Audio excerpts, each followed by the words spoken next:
Buonasera a tutti, benvenuti a questo appuntamento molto atteso e molto sentito. Si capisce bene anche dalla vostra presenza, dalla massiccia partecipazione. Accade spesso in questi casi che la popolazione in un comune, medio comune diciamo, nel territorio come San Giovanni su Ergiu, partecipi così appunto attivamente per cercare di capire qualcosa di più su quelle che sono le proposte in campo per un appuntamento elettorale, in questo caso forse più che in altri, visti anche i trascorsi recenti, molto importante, come detto, molto sentito, molto atteso. Come sapete, domenica prossima dalle 7 alle 23 sarete voi chiamati alle urne per scegliere i vostri nuovi amministratori. Sono in programma infatti le elezioni amministrative del 5 giugno 2016, mancano poco meno di 73 ore dunque all'apertura dei seggi, e quelli che vedete seduti davanti, a fianco a me, davanti a voi, sono i tre candidati alla carica di sindaco. Sono infatti, come sapete, tre liste presentate per questo appuntamento elettorale, tre liste per tre candidati a sindaco o per 16 candidati alla carica di consigliere comunale per ciascuna lista, quindi 3 candidati sindaco, 48 candidati alla carica del consiglio comunale per il posto da consigliere comunale nei prossimi 5 anni di consigliatura. 2 associazioni, l'Associazione Culturale Palma Svecchio e l'Associazione Culturale San Rio de Fainas, hanno voluto questo incontro, hanno insieme organizzato questo incontro, mi hanno chiesto la disponibilità a fare da moderatore per cercare di mettere insieme appunto i 3 candidati e per sentire da loro su una serie di domande che sono state loro preventivamente presentate e proposte, quali sono le loro idee, i loro programmi, i loro progetti, come detto, per i prossimi 5 anni. Sapete ovviamente di queste 3 liste, vi dico subito per coloro che non lo sapessero che il sorteggio ha stabilito l'ordine nella scheda elettorale che vi troverete di fronte una volta entrati nel seggio per esprimere la vostra preferenza. La lista numero 1 è quella capeggiata da Antonio Fanni, progetto comune. La lista numero 2 è quella guidata come candidato sindaco da Elvira Usai, riprendiamo il filo, e la lista numero 3 è la lista civica di unità cittadina guidata da Erminio Meloni. Prima di entrare nei particolari, nel specifico, e prima di iniziare anche la lunga serie di domande, c'è un regolamento che vi esporrò fra poco, e soprattutto vi dico anche quali sono, per coloro che non ne fossero ancora a conoscenza, i candidati alla carica del consiglio comunale, quindi la carica per ottenere un seggio in consiglio nelle 3 liste. La lista numero 1, guidata come candidato sindaco, ripeto, da Antonio Fanni, candida al ruolo di consigliere comunale Matteo Basciu, Marco Vinicio Bullegas, Alessia Camboni, Eloise Carboni, Francesca Carusi, Massimiliano Cocco, Matteo Cogotti, Valentina Puccu, Angelo Locci, Maurizio Locci, Giancarlo Matteu, Valentina Piga, Francesco Pinetta, Claudio Pistoni, Marzia Porru e Andrea Ucchettu.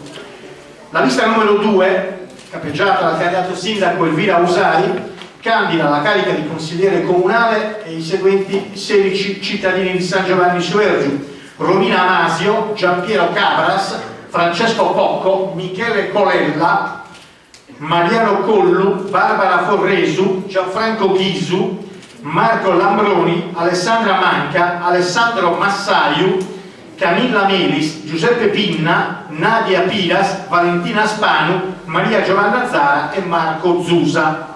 La lista numero 3, lista civica di unità cittadina, guidata dal candidato sindaco Erminio Meloni, candida alla carica di consigliere comunale i seguenti 16 cittadini: Gianluca Boi, noto Luca, Alessio Caddeo, Antonella Cocco, Giorgio Deiana, Gianluca Floris, noto Luca, Giorgia Garau, Nicoletta Garau, Mariangela Locci, Pietro Massa, Mauro Nei, Rossella Porcu, Samuele Sardu, Anna Simula in Marras, Salvatore Sizia, Maria Francesca Steli, nota Francesca, e Giampiero Zoa, noto Piero.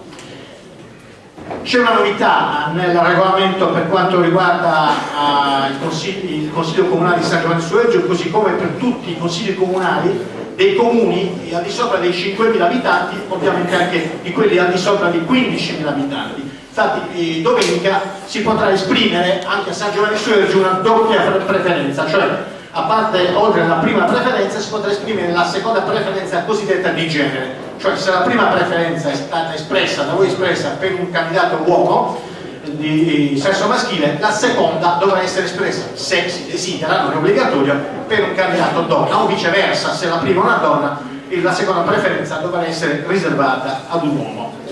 Come detto, c'è un regolamento che è stato da me preparato e poi approvato, sottoscritto dai 3 candidati alla carica di consigliere di sindaco, scusate. Il confronto si svolgerà nel rispetto ovviamente della cosiddetta ormai famosa par condicio, in maniera equilibrata ed imparziale. Al tavolo siederanno esclusivamente i candidati, li vedete davanti a voi, alla carica di sindaco, e il moderatore della verità sono in piedi qui a fianco. I cittadini saranno posti di fronte al suddetto tavolo. Punto 3, le domande verranno sottoposte ai candidati in maniera omogenea, cioè saranno le stesse in pratica per tutti e 3 i candidati. I candidati risponderanno quindi alla stessa domanda, allo stesso numero di domande, in relazione alle proprie motivazioni di candidatura in linea al proprio programma elettorale amministrativo.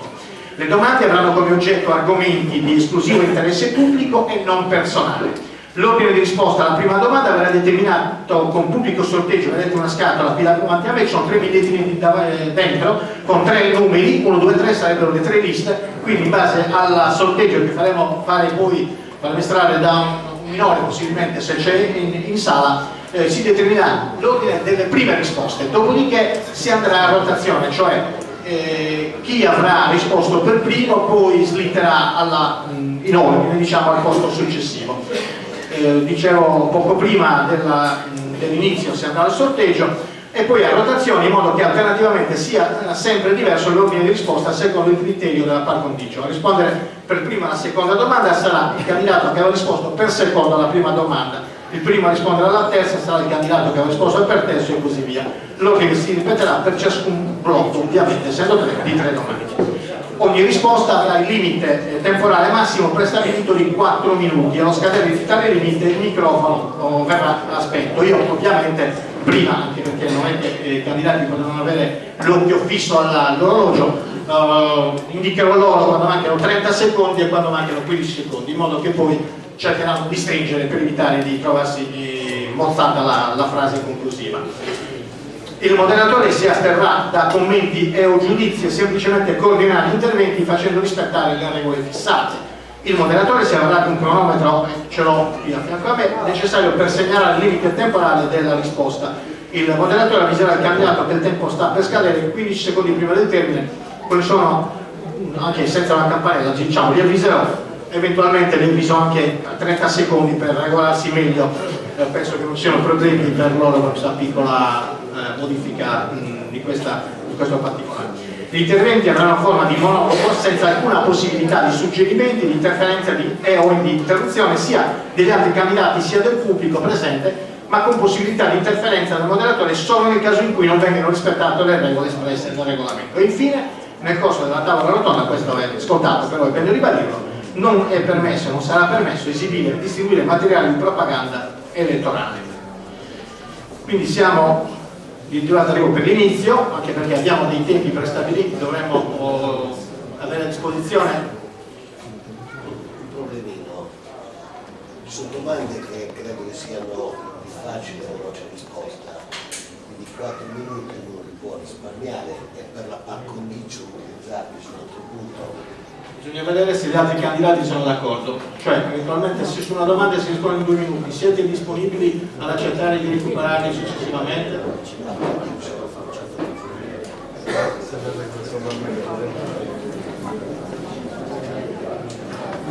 Vi dico una cosa, perché stavo dicendo che dovremmo lasciare la sala a quello che mi è stato detto entro le 20. Siccome abbiamo previsto 15 domande e ci sono 4 minuti per domanda, facendo un attimo di sorteggio, occorrono 12 minuti per ogni risposta dei 3 candidati per ogni domanda. Siamo già oltre le 2 ore, siamo già alle 18:18, quindi No, ho detto che già se risparmia dovremmo fare in modo di rientrare entro le 20, perché mi è stato detto dagli organizzatori che alle 20 dovremo chiudere, quindi eventualmente non faremo in tempo a darvi la possibilità di rispondere alle ultime 2 domande come minimo. Comunque dovete decidere voi, perché in base al regolamento che avete accettato e concordato, se c'è modifiche devono scaturire dall'accettazione di tutte e 3 i candidati. Io potrei anche tenerlo per questo, però dovete essere voi a decidere. Andate avanti, se anche uno dice no. Si procede così e vediamo quindi di rientrare allora nelle 20 per cercare di rientrare in quel tempo. Io direi quindi di procedere con il sorteggio. C'è un bambino o un minore comunque che può prestarsi per vedere poi i bigliettini.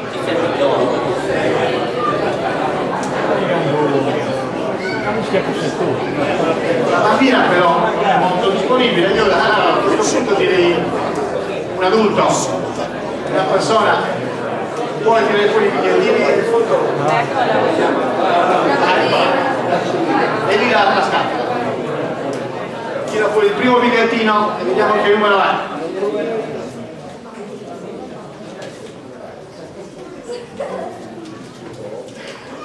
Numero 1, quindi andiamo in ordine senza neanche vedere. Tira fuori il secondo.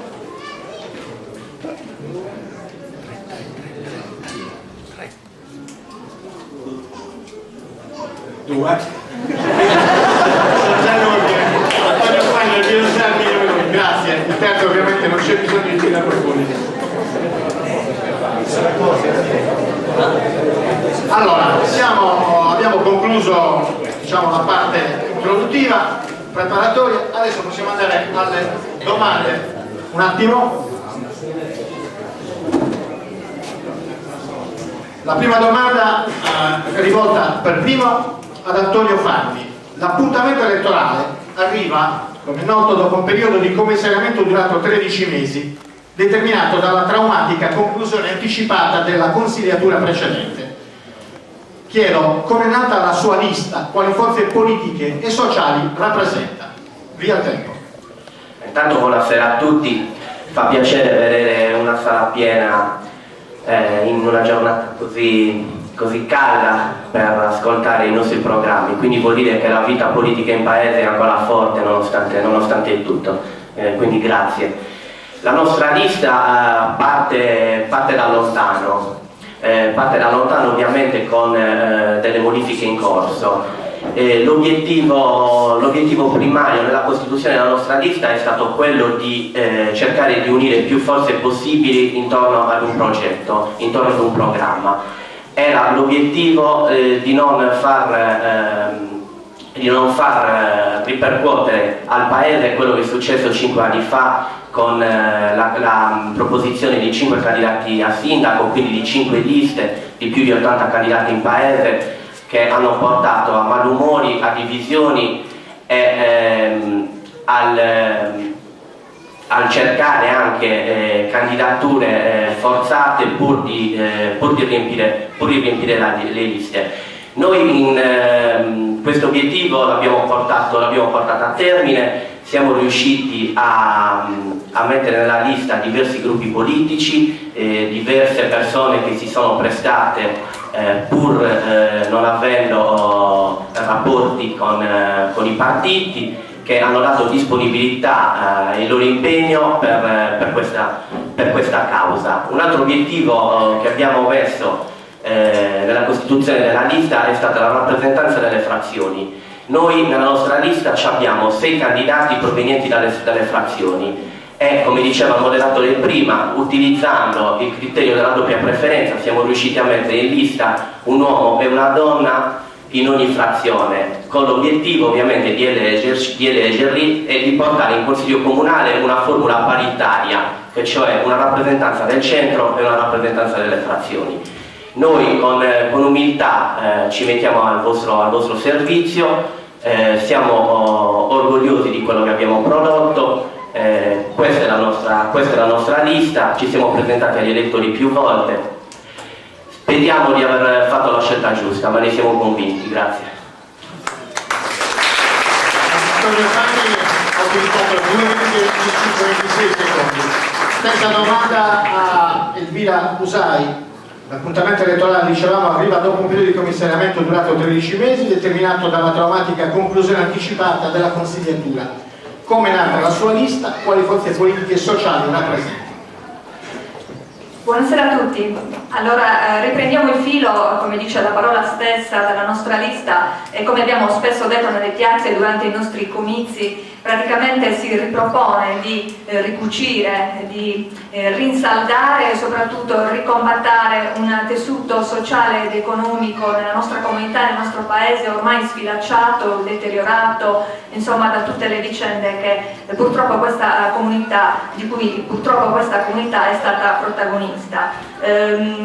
La fase principale di questa costruzione, di questa lista, è stata l'estate scorsa. Abbiamo iniziato appunto durante i mesi estivi del 2015 con una condivisione, con una compartecipazione con i cittadini, con dei sondaggi appunto all'interno delle famiglie, nel mondo delle associazioni, in modo tale da poter ricompattare questa comunità profondamente ferita dagli ultimi avvenimenti. Abbiamo capito che la comunità di San Giovanni su Vergiu era una comunità che voleva risalire la china, era una comunità che voleva assolutamente andare a scegliere quest'anno i propri amministratori con lo strumento democratico per eccellenza, appunto le votazioni. È per questo motivo che è nata una condivisione soprattutto del candidato sindaco.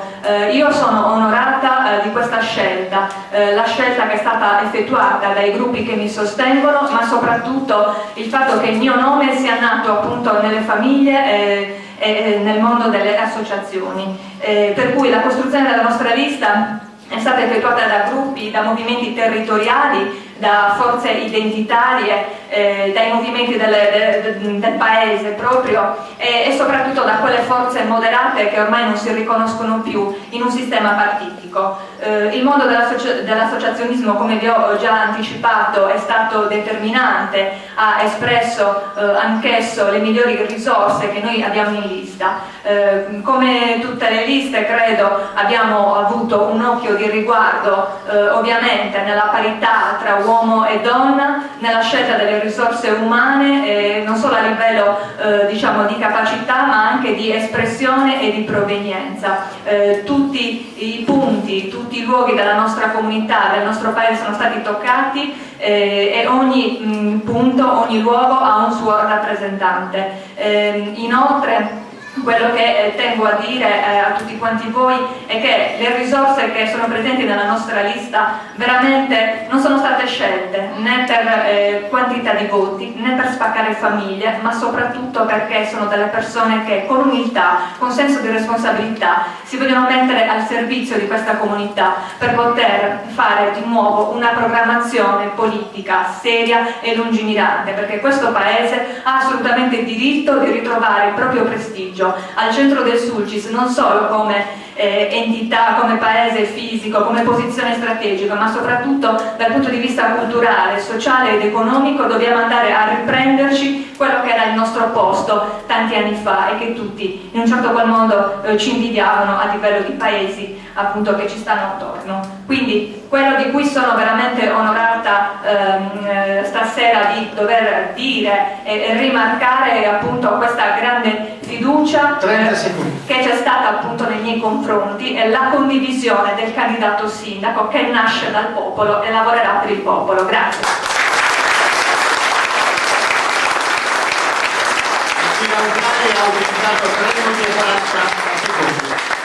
La stessa domanda al terzo candidato, Elvino Meloni. L'appuntamento elettorale, la ripeto, arriva dopo un periodo di commissariamento durato 13 mesi, determinato dalla drammatica conclusione anticipata della consigliatura. Come è nata la sua lista? Quali forze politiche e sociali rappresenta?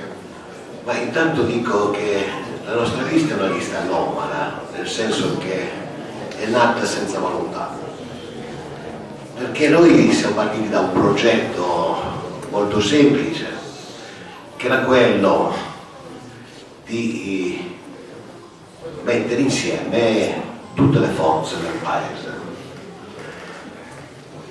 Avrete visto comunicati stampa fatti nel mese di giugno dell'anno scorso con accordi siglati a livello federale, perché a quanto pare non bastavano gli accordi fatti a livello locale, con la presenza soprattutto del PD, perché il Virausai aveva mollato già prima, nel momento in cui è successo il fattaccio, con la dichiarazione che erano cambiati gli estremi rispetto all'impostazione iniziale che doveva vedere tutta la minoranza assieme. Noi abbiamo siglato questo accordo fatto dal PD, dal PSI, da SEL e dal Partito dei Sardi. Questo accordo prevedeva una ripresa dei lavori subito dopo il mese di agosto e con l'impegno che a settembre avremmo fatto un programma condiviso tutti assieme per poi arrivare a una lista che fosse una lista che aveva già il nome compreso nell'accordo, che era la lista di unità cittadina. Il PD a quel punto è scomparso. Abbiamo aspettato il mese di settembre, ottobre, novembre, dicembre, gennaio. A febbraio gli abbiamo mandato una letterina e gli abbiamo chiesto di presentarsi tal giorno a tale ora o altrimenti avremmo preso strade diverse. Si sono presentati, tenendo presente che l'accordo prevedeva che loro avrebbero dovuto esprimere un sindaco che fosse preparato, di esperienza, che fosse condiviso e che possibilmente fosse donna.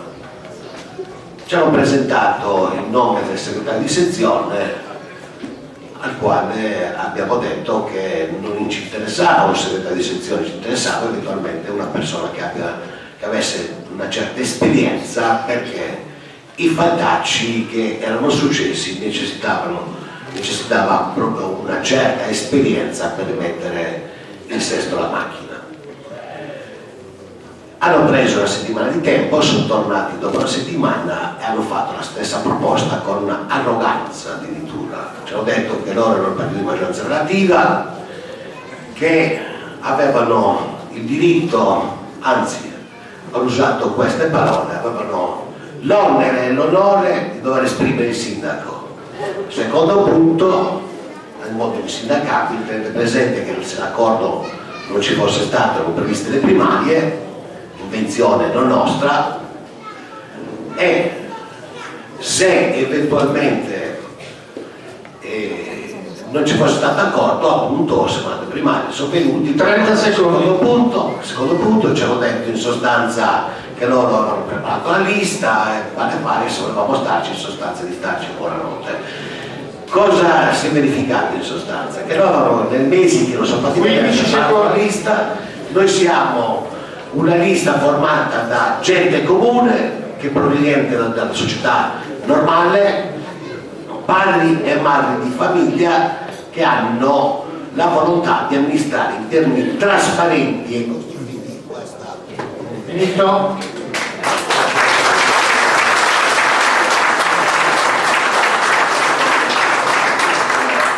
Siamo alla seconda domanda. La prima a rispondere adesso sarà Elvira Usai. La situazione socio-economica è in continuo degrado e le politiche sociali assumono un peso sempre più rilevante nel bilancio di un comune. Quali azioni adotterete, in caso di vittoria ovviamente, per fronteggiare questa grave emergenza? Elvira Usai. Bene, io ovviamente sapete che nella mia precedente esperienza sono stata assessore ai servizi sociali, quindi in questo momento veramente ho il quadro della situazione molto chiaro. Ho vissuto in quell'esperienza tutta la crisi economica delle famiglie di San Giovanni su Ergiu. Non c'erano solamente degli svantaggi di tipo reddituale, di tipo economico, c'erano anche tanti altri svantaggi, perché purtroppo quando manca il lavoro, quando manca l'occupazione, lo stipendio, poi si vengono a creare anche altre situazioni a livello sociale veramente tristi. Poi arrivano le malattie, poi arrivano appunto anche gli anziani che purtroppo diventano sempre meno autosufficienti, quindi praticamente le cose si aggravano in ogni famiglia. Ecco, ho toccato con mano, so bene quello che c'è, so benissimo qual è la sofferenza di molte famiglie del nostro comune. È per questo motivo che già in quella precedente esperienza sono orgogliosa di aver messo in atto diciamo, gli inserimenti lavorativi, i cantieri sociali che mi hanno consentito piano piano di arrivare, diciamo, ad una conclusione, anche se poi ovviamente non si è concluso, cioè all'effetto diminuzione delle domande di assistenza.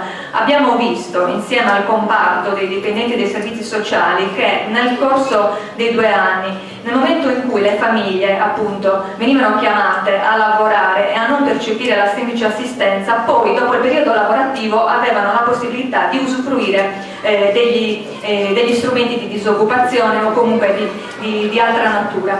Per cui in quel momento lì, l'anno successivo, potevano in un certo qual modo, è triste dirlo, però lasciare il passo ovviamente alle altre famiglie in graduatoria che andavano a ricoprire quel periodo di lavoro, e in un ciclo continuo già al secondo anno le domande di assistenza sono sensibilmente diminuite, cosa che si è verificato, attenzione, solamente nel nostro comune, all'interno nell'ambito di tutto il Sulcis Iglesiente. Quindi una piccola conquista che io in un certo qual modo vorrei riproporre anche nei prossimi 5 anni, perché penso che gli inserimenti lavorativi delle persone svantaggiate non siano solamente degli inserimenti lavorativi per le persone svantaggiate a livello fisico o psichico, ma siano anche delle opportunità di lavoro per ridare dignità alle persone. E per ridare dignità alle persone abbiamo pensato anche di poter attuare quello che poi prevede anche la legge nazionale, cioè il baratto amministrativo. Ci sono dei paesi in Sardegna che stanno riuscendo, attraverso dei regolamenti mirati e seguendo la direttiva nazionale, a poter portare appunto all'interno della loro comunità questa formula, il baratto amministrativo, cioè se io, famiglia, mi trovo in difficoltà nel dover pagare le tasse, i tributi locali, posso in un certo qual modo dare un servizio alla mia comunità, e questo praticamente mi viene scomputato, diciamo, il tributo totale che devo pagare. Ecco, ovviamente sono dei passi che necessiteranno di regolamenti, di concertazione, di visione anche delle finanze, diciamo, dei soldi a disposizione, quindi ci piace sempre parlare con i piedi per terra. Lo potremo fare se ci saranno le condizioni e cercheremo di studiare la fattibilità di queste condizioni. Grazie.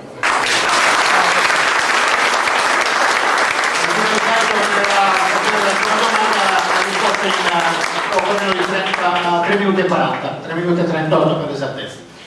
La seconda domanda per Erminio Meloni. La situazione socio-economica è in continuo degrado, le politiche sociali assumono un peso sempre più rilevante nel bilancio di un comune. Quali azioni adotterete, ovviamente in caso di vittoria elettorale, per fronteggiare questa grave emergenza? Ma intanto io dichiaro qua pubblicamente che non farò assessore ai servizi sociali. Per un semplice motivo: c'è una macchina amministrativa straordinaria che conosce il suo lavoro, che non ha bisogno di interferenze politiche, anche perché a livello di bilancio tutte le leggi e la parte socio-assistenziale è in qualche modo derivante da leggi regionali, quindi c'è una copertura che va dalla 162 fino al plus, che non ha bisogno assolutamente di un lavoro politico, perché comunque sono leggi finalizzate a quegli interventi. Quindi la politica che va a vedere lo stato sociale, perché molto spesso la dignità delle persone molto spesso non si reca in comune per evitare che eventualmente possano capire lo stato economico delle persone. Io intendo liberare le coscienze delle persone, mettere a disposizione la macchina amministrativa affinché le persone liberamente vadano a chiedere quanto a loro spetta. Prego. Bisogna passare. Quindi di conseguenza credo che tra le altre cose bisogna ringraziare a livello popolare quello che sta avvenendo, oltre a quello che fanno i funzionari senza l'intervento politico, perché la politica non ci fa niente. Bisogna ringraziare quanto sta facendo la Caritas e quanto sta facendo eventualmente L'Istituto per la Famiglia, un'altra associazione, che fanno la raccolta alimentare e portano di nascosto a tutte quelle famiglie che eventualmente non hanno quella faccia tosta di andare a chiedere soldi o altro in comune, portano di nascosto gli aiuti a quei sofferenti. Non abbiamo bisogno della politica nel mondo degli assistenti dell'assistenza sociale, abbiamo bisogno di una macchina che deve essere perfetta in modo da salvaguardare l'integrità morale delle persone, la dignità delle persone e soprattutto che ci sia eventualmente giustizia sociale. Emilio Meloni ha risposto in 2 minuti e 20 secondi. La stessa domanda al terzo candidato, in questo caso il terzo, prima era il primo. La situazione socio-economica è in continuo degrado e le politiche sociali assumono un peso sempre più rilevante nel bilancio del comune. Quali azioni adotterete, chiede ad Antonio Fani, in caso di vittoria ovviamente, per fronteggiare questa grave emergenza? Ma intanto rispondere per terzo è più difficile perché si rischia di essere ripetitivi, però fatemi dire una cosa, che per mettersi a conoscenza della realtà sociale del paese non bisogna essere per forza assessori ai servizi sociali, ma penso che la situazione economica e sociale cui attraversa il paese sia sotto gli occhi di tutti. È giusto quello che stava dicendo Erminio, in quanto i finanziamenti che vengono messi in bilancio per quanto riguardano i servizi sociali sono finanziamenti regionali che hanno un principale obiettivo. Se arriva un finanziamento regionale sulla 162 non è che il politico lo prende, lo scorpora, lo utilizza in altri modi, no, arrivano quei finanziamenti e quei finanziamenti devono essere utilizzati per quei campi. Quindi il politico cosa può fare? Il politico si deve mettere a disposizione, si deve mettere a contatto con gli uffici, con i servizi sociali per far sì che questi soldi, che queste erogazioni siano snelle, arrivino il prima possibile nelle famiglie che hanno difficoltà, nelle famiglie che hanno bisogno di questi sostentamenti. Ci metteremo a disposizione, così come hanno fatto in passato, per far sì che le associazioni continuino ad aiutare la macchina amministrativa per risolvere determinati problemi. C'è la parrocchia che per questi problemi è sempre in prima linea e agisce in modo tempestivo in tantissime situazioni. Anche noi prendiamo in considerazione l'utilizzo del baratto amministrativo. Il baratto amministrativo è un'arma che ha a disposizione il politico e il cittadino. Il baratto amministrativo mette a disposizione a chi non ha le capacità economiche di pagare i tributi comunali, di rendersi utile al comune per determinati servizi. Noi ci teniamo e ci impegneremo affinché questo tipo di azione venga messa subito in campo. Grazie. Antonio Fani risponde in 2 minuti e 12 secondi. Terza domanda, il primo a rispondere sarà Erminio Meloni. In presenza delle continue riduzioni dei trasferimenti statali e regionali, quale posizione assumerà la sua giunta sui tributi locali, il cui peso grava tanto sui cittadini in una fase socio-economica particolarmente delicata? È considerato che nonostante il decollo del sistema della raccolta differenziata, che avrebbe dovuto portare ad una riduzione della tariffa a carico dei cittadini, questa è sensibilmente aumentata. Quali iniziative assumerà per ridurre questa tariffa che comunque, in base alle nuove normative, dovrà coprire il 100% dei costi del servizio? Erminio Meloni. Allora, intanto va detto che la legge di stabilità 2015 per l'anno 2016 ha previsto alcune modifiche al sistema contributivo del passato. Quest'anno non si paga più la TASI sulle prime case e una serie di blocchi sulla finanza locale non si possono aumentare né addizionale IRPEF né altro. Sta a significare che la legge già nazionale prevede che non ci siano aumenti di nessun genere. Quindi di conseguenza sulla tassazione ci sarà sicuramente il risparmio relativo al discorso della TASI ed altre cose. Quindi lì le tariffe non si toccano, si toglie quello che c'è da togliere perché la legge lo prevede. Io credo che sia necessità di risparmiare qualcosa, perché se è vero che i trasferimenti dello Stato e i trasferimenti regionali che comunque si stanno sempre assottigliando, necessita in qualche modo sbloccare una realtà che consente eventualmente fondi di investimento che altrimenti non sono consentiti. Tenete presente che un'aberrazione della legge finanziaria del 2016 prevede, speriamo di approvarlo nel bilancio, prevede addirittura che alla copertura delle spese correnti, che sono le spese del personale e tutto il resto, si possa utilizzare addirittura il 100% della buca LURSS, no? Cosa che qua diventa grave, perché la buca LURSS prima di tutto è passata da un incasso anno di 300.000 euro ad appena 10.000 euro dell'anno scorso, sta a significare che c'è crisi anche nel mondo dell'edilizia. Quello che intendo dire comunque è che è possibile fare cassa su alcune cose, perché sulla ricchezza urbana c'è da risparmiare una barca di soldi, perché ci sono cose che necessita riprogrammare.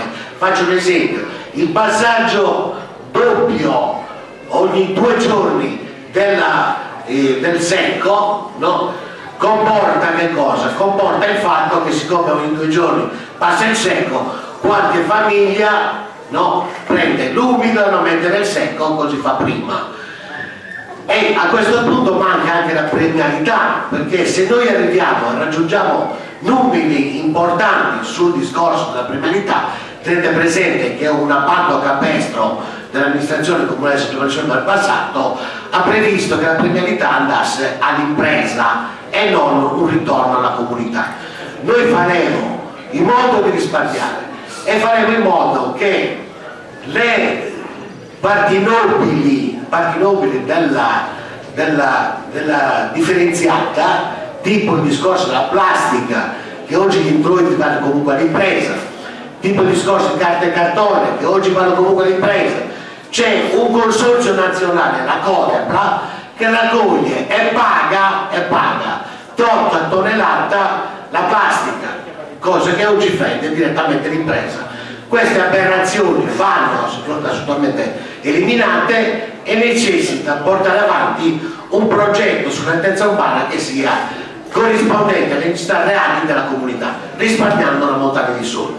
Per fare cassa ci sono altri strumenti, bisogna risparmiare sulla corrente elettrica, 30 secondi, dove è possibile risparmiare circa 70.000 euro, c'è la possibilità di far sì che l'educazione civica e l'educazione stradale, mettendo gli autovelox ad esempio in via Portoporte e nella circonvallazione, quindi portino soldi alle casse del comune e evitino eventualmente qualche morte in meno. Grazie.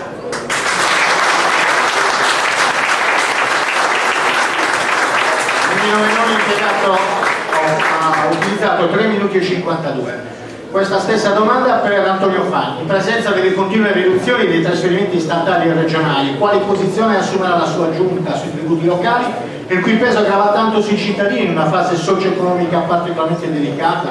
E considerato che nonostante il decollo del sistema della raccolta differenziata, che avrebbe dovuto portare a una riduzione della tariffa a carico dei cittadini, questa è sensibilmente aumentata, quali iniziative assumerà per ridurre la tariffa che comunque in base alle nuove normative dovrà coprire il 100% dei costi del servizio?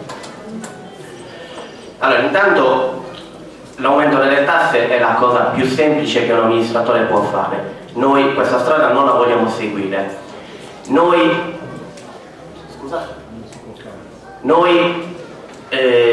nel nostro programma stiamo valorizzando la proposta del nuovo bando della nettezza urbana. In tutte le famiglie ci pongono il problema della Tari, una tassa che in questi anni è aumentata in modo vertiginoso, ma non solo per i cittadini, è aumentata in modo vertiginoso anche per le casse comunali. Questo è un servizio che è nato circa 7 anni fa. San Giovanni è stato il primo paese del Sulcis a portare la raccolta porta a porta. È un servizio che costava all'epoca 500.000 euro, ora costa 1 milione di euro alle casse comunali, è qualcosa di assurdo. Tenendo presente poi che stiamo utilizzando un bando che è scaduto nel settembre del 2014, la Delfizia svolge il servizio in proroga, quindi una delle prime cose da fare in amministrazione è quello di ripresentare un bando, un capitolato nuovo per la nettezza urbana, un capitolato nuovo che prende in considerazione che prende in considerazione gli errori che sono stati fatti nel passato, perché comunque noi siamo stati un comune promotore, e che vanno incontro alle nuove necessità delle famiglie. Per esempio, a San Giovanni non passa il camion per lo sfalcio dell'erba, il cittadino deve mettere il secchiolino dell'erba e a volte glielo ritirano, a volte no, dobbiamo programmare anche quello. Non c'è il ritiro dei panni per i bambini, e quello va programmato. Bisogna diminuire il secco, perché il secco non è riciclabile ed è una delle cause che portano all'aumento delle tariffe. Bisogna fare in modo che la raccolta sia fatta su materiali riciclabili, che è l'unico modo che ci porta a far abbassare le tariffe. È ovvio che bisogna, tra l'altro, aprire l'ecocentro. Noi abbiamo un ecocentro pronto alle porte di Soribus, che non può essere ancora utilizzabile perché nell'area PIP mancano ancora i servizi principali per far partire l'ecocentro. L'ecocentro è un'arma fondamentale per sconfiggere l'aumento dei lattari, ed è anche un'arma per far diminuire le numerosissime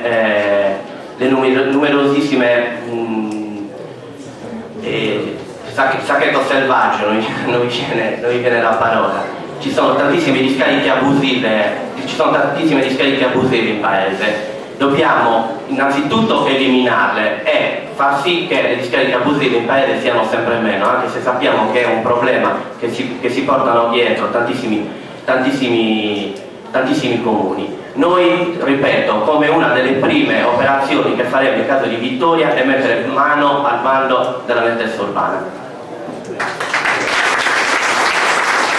Antonio Fanni ha utilizzato 3 minuti e 24 secondi. La stessa domanda per Elvira Usai. In presenza delle continue riduzioni di trasferimenti statali e regionali, quale posizione assumerà la sua giunta sui tributi locali, il cui peso grava tanto sui cittadini in una fase socio-economica particolarmente delicata? E considerato che nonostante il decollo del sistema della raccolta differenziata, che avrebbe dovuto portare ad una riduzione della tariffa a carico dei cittadini, questa è sensibilmente aumentata, quale iniziativa assumerà per ridurre la tariffa, che comunque in base alle nuove normative dovrà coprire il 100% dei costi del servizio?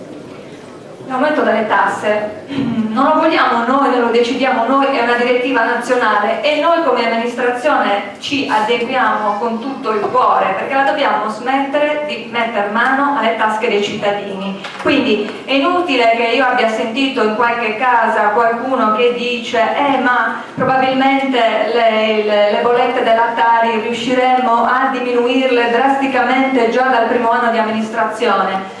Chi vi ha detto questo vi ha detto il falso, e io preferisco sempre dire le cose come stanno. Nella bolletta, nell'ammontare totale, ricordiamoci bene che c'è un costo fisso che è di 360.000 euro all'anno, e sono i 9 dipendenti, 9 nostri concittadini che dobbiamo tutelare, il cui lavoro lo dobbiamo tutelare. Sono 9 famiglie che vivono in quel comparto, per cui diminuire sensibilmente la bolletta dei lattari sì, è possibile, ma è possibile mica a danno di queste persone o di altre scelleratezze che possono essere prese in un appalto improvvisato. No, devono essere comportamenti virtuosi non solo da parte dell'amministrazione ma anche e soprattutto da parte dei cittadini, perché il comune, il territorio è la casa di tutti noi, per cui se vogliamo veramente che a partire dai prossimi anni le nostre bollette, le bollette di tutti noi possano sensibilmente diminuire, l'unica cosa da fare è mettere in atto non solo comportamenti virtuosi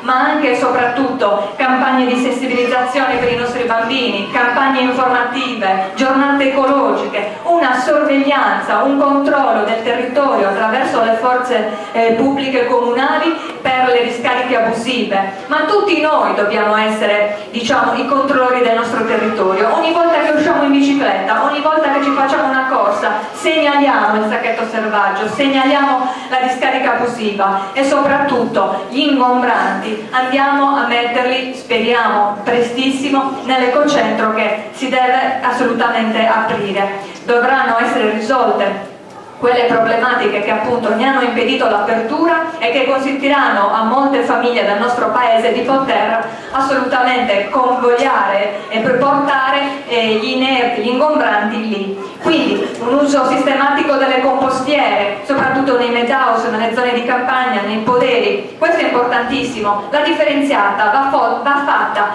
in maniera diversa dal centro rispetto alle periferie, i passaggi ugualmente per lo sfalcio dei nostri giardini e per quanto riguarda il secco ottimizzati differentemente rispetto al centro e nelle periferie, perché in entrambi i luoghi dei paesi non è assolutamente fattibile lo stesso tipo di passaggio. Quindi su queste cose intervenire, e se riusciremo a intervenire in maniera sistematica, precisa, assicureremo una bolletta più leggera a tutti quanti noi.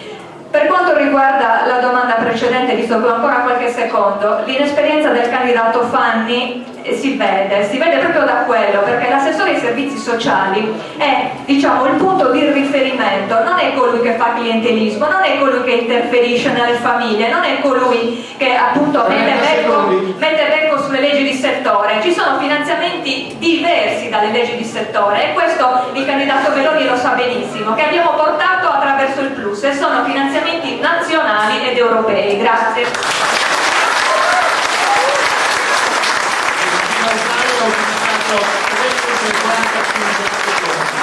Abbiamo finito la prima votazione con le domande, quindi ricominciamo a rispondere per primo Antonio Fanni. La quarta domanda: la crisi dell'industria restituisce un ruolo rilevante ad altri settori produttivi quali piccola impresa ed artigianato, agricoltura, allevamento e pesca. Quali sono le vostre idee e quindi proposte per la loro valorizzazione?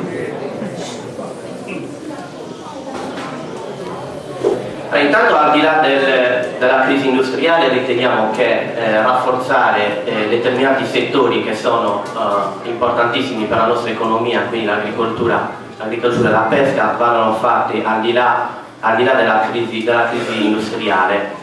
Per quanto riguarda le attività produttive, come dicevo prima, c'è da mettere mano sull'area PIP.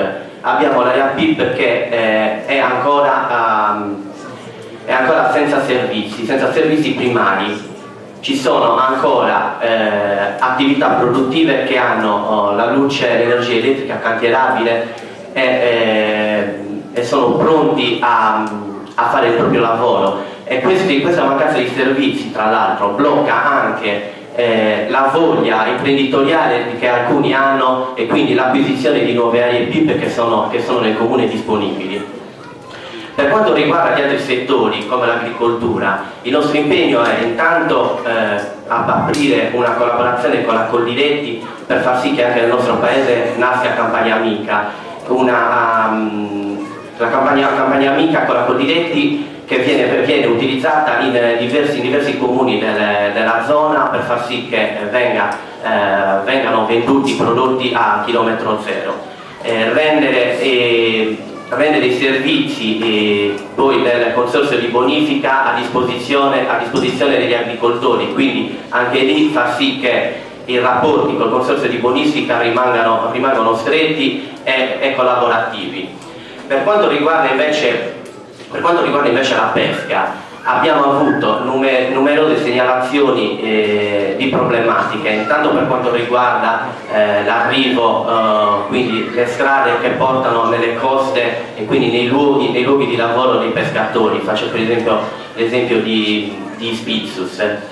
Ci sono anche lì problemi di servizi primari. Anche lì c'è la predisposizione della luce pubblica che gli permetta di lavorare anche quando c'è buio, quindi non c'è più la luce naturale. Anche lì c'è la predisposizione per avere un'illuminazione, ma ancora questo servizio non gli è concesso, quindi ci adopereremo per far sì che si risolvano questi problemi.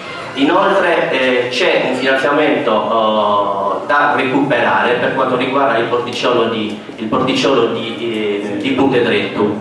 Il porticciolo di Puntedrettu che dà anche lì sfogo all'attività della pesca. Detto però che una volta realizzata questa infrastruttura bisogna far sì che ci sia un regolamento per chi utilizza il porticciolo. Inoltre cercheremo di dare sostegno tramite l'ufficio delle attività produttive, facendo sì che chiunque ne abbia bisogno ci sia uno sportello di informazioni per quanto riguarda eventuali finanziamenti per i loro settori. Grazie. Antonio Fanni ha utilizzato 3 minuti e 24 secondi. La quarta domanda per la seconda candidata, Elvira Usai. La crisi dell'industria restituisce un ruolo rilevante ad altri settori produttivi quali piccole imprese, artigianato, agricoltura, allevamento e pesca. Quali sono le vostre idee per la loro valorizzazione? Purtroppo l'esserci affidati alla monoeconomia, quindi alla monoeconomia industriale, in questo momento storico ha portato i risultati che purtroppo stanno vivendo numerosissime famiglie, non solo del Sulcis Iglesiente, ma in particolar modo di San Giovanni su Ergiu. Una monoeconomia non deve più esistere. Al di là della ripresa che tutti ci auguriamo del comparto industriale, ci deve essere almeno come minimo altre 3 linee di sviluppo, che sono quelle naturali per un paese come San Giovanni su Ergiu, per la sua conformazione territoriale, appunto l'agricoltura, l'allevamento e la pesca.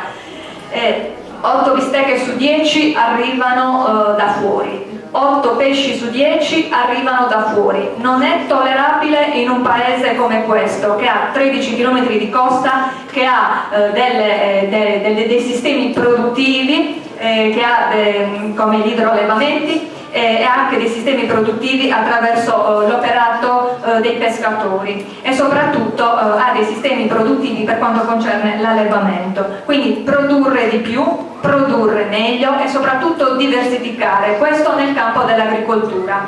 Ho avuto modo di parlare appunto con gente del comparto, con moltissimi operatori in questi mesi.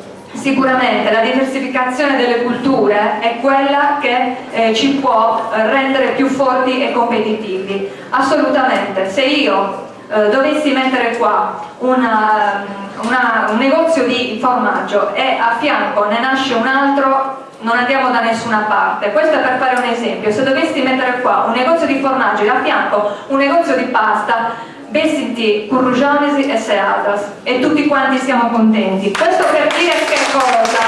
Che dobbiamo essere uniti, diversificare, produrre insieme. Quello che non fa lui lo faccio io e insieme otteniamo un terzo prodotto.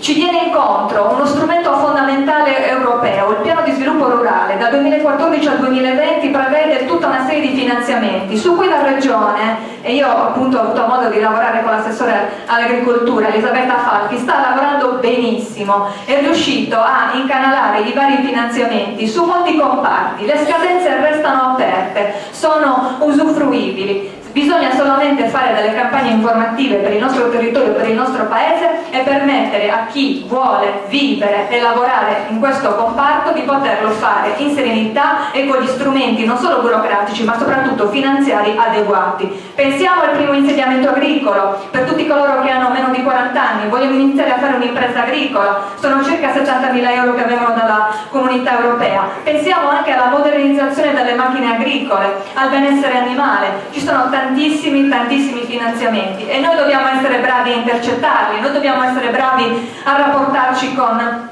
i burocrati della Regione Sardegna e non solo, ma anche con la comunità europea. Dobbiamo lavorare in tal senso se vogliamo creare altre economie, se non vogliamo affidarci solamente ad un tipo di economia, dobbiamo affidarci a più economie, a più comparti, e l'allevamento e l'agricoltura e la pesca sono cose fattibili per un paese come il nostro, anzi devono essere assolutamente messe di nuovo in campo. Io mi auguro che questo appello appunto venga seguito e sentito anche dai più giovani, sui quali io conto molto per poter lavorare in questo senso. Grazie.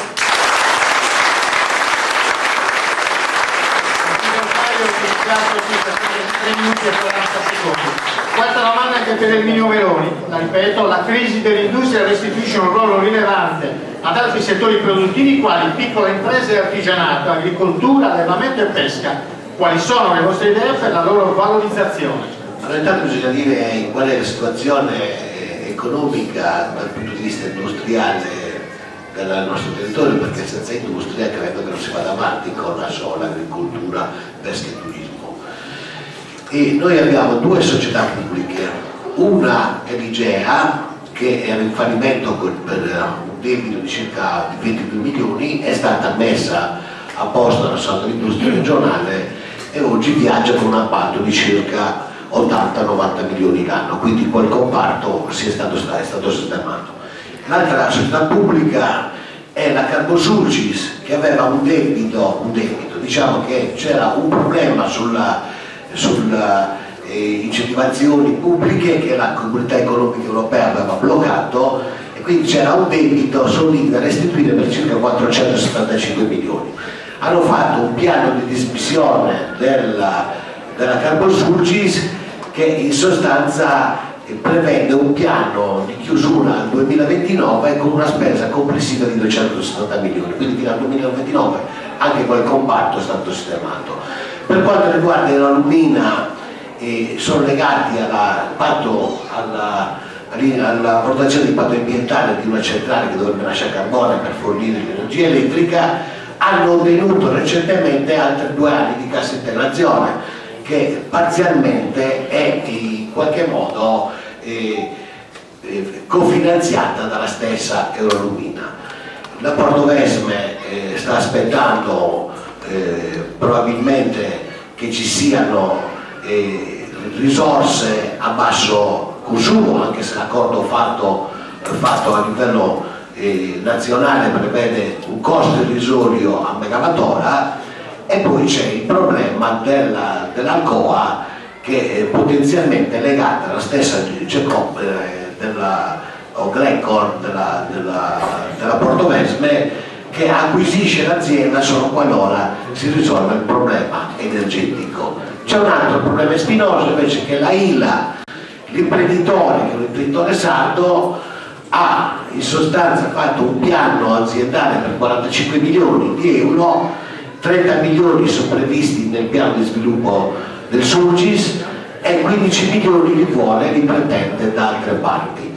Quindi in qualche modo che vorrebbe in sostanza, per capirci, prendere il capannone che ha acquistato per 3 milioni di euro, vendere 15 milioni di euro a un'altra società, che sarebbe la famosa società che vuole produrre biomasse dalle canne e che non si sa se andrà in porto. Quindi questa è la situazione triste nel territorio. È chiaro che necessita impostare un ragionamento serio, perché il PSR, per quanto riguarda lo sviluppo soprattutto del benessere animale, tutto il genere, c'è la Coldiretti che sta facendo dei progetti eccezionali e delle sensibilizzazioni verso gli agricoltori che sono qualcosa di straordinario, e quindi di conseguenza in quel comparto sta andando avanti da solo, e gli agricoltori, gli allevatori prendono il benessere animale, prendono l'incentivazione per la coltivazione del grano, prendono l'incentivazione per l'orzo e per la pera. Quello che ci secondo è una rivoluzione culturale, è quella, soprattutto la mentalità che abbiamo in questo territorio, che il concetto della polverizzazione della proprietà necessita, utilizzando l'ISMEA, che è una società pubblica che finanzia per l'acquisto dei terreni, fare in modo che ci siano accorpamenti dei terreni a 10 ettari per creare aziende nuove, e soprattutto necessità irrigare i campi di Surico e di Mazzara, sono 1200 ettari. Quindi chi meglio di me, o chi è comunque come me, è vissuto nei Medaus, nato nei Medaus, nelle frazioni, ha sentito la differenza, ha sentito comunque questo scollamento, questa disunione. Ecco, non voglio dire di più, perché come ho già detto all'inizio la nostra lista serve e si propone proprio per questo, per unificare, per unire, per non far più sentire cittadini di serie A e di serie B coloro che abitano nelle frazioni nei Medaus. Siamo tutti cittadini di San Giovanni Suergiu, e la grande peculiarità di questo paese è proprio la sua conformazione territoriale, il suo sviluppo demografico, il fatto nati dai Medaus e dagli aggregamenti di case in questo senso. Quindi nel 2016 vedere che nei Medaus e nelle zone periferiche ancora non ci sono le fogne, è squalificante per tutti quanti noi, non è segno di civiltà, è intollerabile. Siamo andati a vedere qual è diciamo, il problema, perché queste benedette fogne, perché questi cittadini purtroppo vivono in condizioni anche diciamo, precarie a livello igienico e sanitario, non possono avere un'urbanizzazione così come tutto il resto del comune. Siamo andati a vedere e probabilmente negli anni i lavori non sono stati fatti a dovere, i controlli non sono stati fatti a dovere e i cittadini sono sempre quelli che ci rimettono. Abbiamo visto che i quadri elettrici non vanno bene, non sono conformi con le normative vigenti e passate ovviamente. Abbiamo visto che le pompe di sollevamento non sono conformi anch'esse con le normative vigenti, per cui l'ente gestore unico dell'acqua, Vanoa, dice no, non vogliamo prenderci in carico la questione, la patata bollente. E allora cosa dobbiamo fare?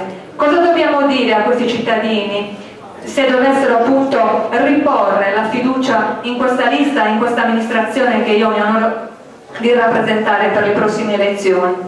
Dobbiamo dire che faremo di tutto, assolutamente di tutto, per controllare tutto quello che non è stato fatto, per anche individuare i responsabili e soprattutto cercheremo di dire basta definitivamente ad una situazione di questo tipo. Certo, abbiamo anche quantificato diciamo, la dotazione finanziaria che dovrà essere utilizzata per colmare questo gap che c'è tra le frazioni e il centro. Ci vorranno dai 100.000 ai 150.000 euro per risolvere la situazione delle fogne.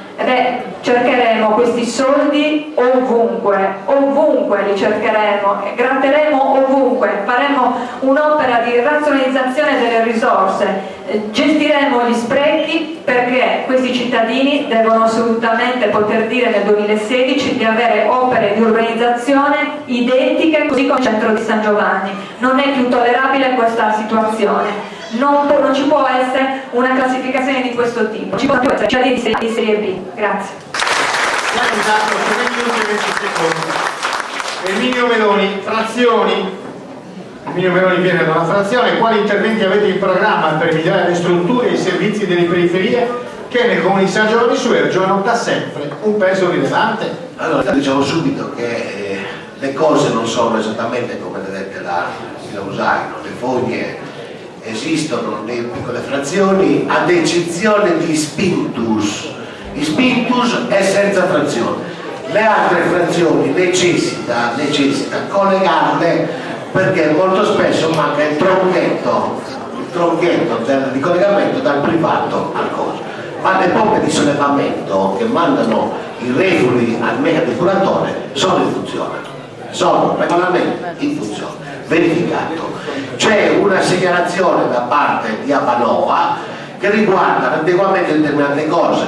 Noi questo problema dalla minoranza l'abbiamo sollevato una marea di volte e purtroppo l'amministrazione che è caduta, che ha governato per 3 anni e mezzo e poi dopo con un po' monca avrebbe dovuto sistemare le cose che non ha mai sistemato. Questa è la verità delle cose.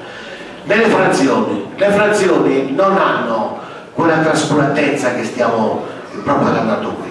Le frazioni hanno bisogno probabilmente, ma tutto il paese di San Giovanni su Ergio ha necessità di asfaltare la strada, hanno necessità di fare marciapiedi come Dio comanda, di avere centri di aggregazione sociale come ce li hanno al centro, ma anche qui siamo carenti, e soprattutto c'è una cosa che si sta a fare, c'è il piano dei trasporti che approvò la provincia a suo tempo e che gestisce ancora la Regione Sardegna, ma lo gestirà l'area vasta con le prossime elezioni, perché il candidato sindaco di Carboni che vincerà le elezioni sarà il coordinatore dell'area vasta.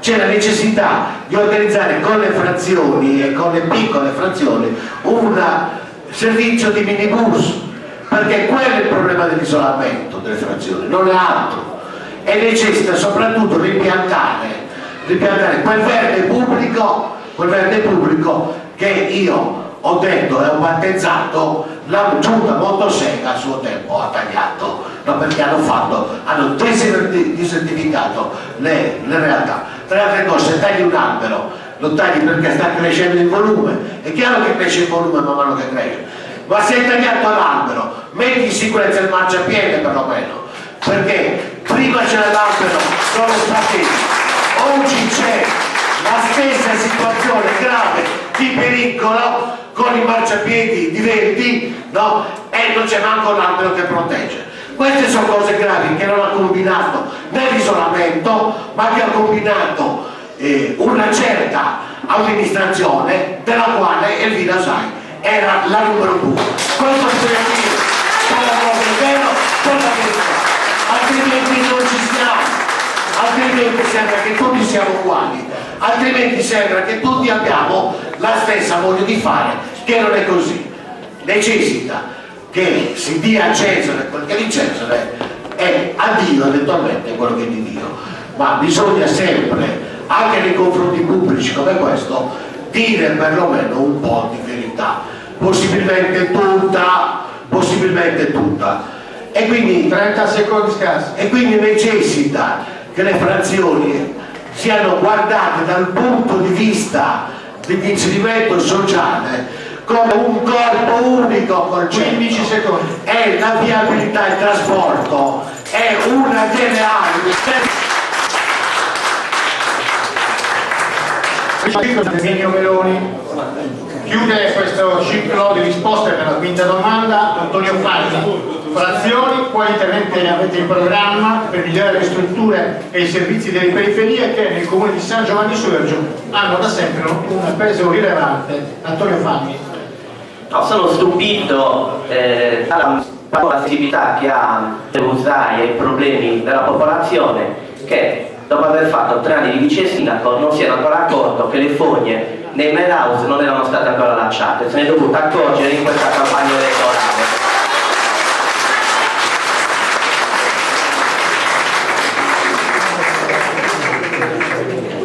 E confermo il fatto che in questa amministrazione ci sono state varie interrogazioni su questo problema, come può confermare il suo collega Marco Ursuta, che c'è in lista, che forse gliel'avrebbe dovuto ricordare prima di fare questo intervento.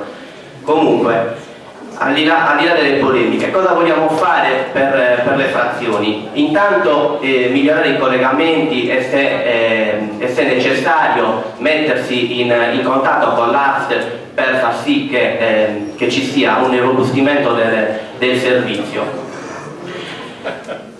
Si potrebbe prendere anche in considerazione di cercare dei finanziamenti per avere anche un mezzo comunale che faccia da navetta tra frazioni e comune, in modo da semplificare il transito dei cittadini dalle frazioni al paese. Per quanto riguarda i lavori pubblici nelle frazioni, ci sono sicuramente da completare i parco giochi che sono iniziati a nascere in questi anni. Ce n'è uno all'entrata di Mazzaccara che va sicuramente ripreso e rimesso a mano, perché è in condizioni in questo momento. Va finito il parchetto che c'è storico vicino al campetto sportivo e va iniziato quello di Palmas, perché ancora Palmas non è ancora vivo il parco giochi.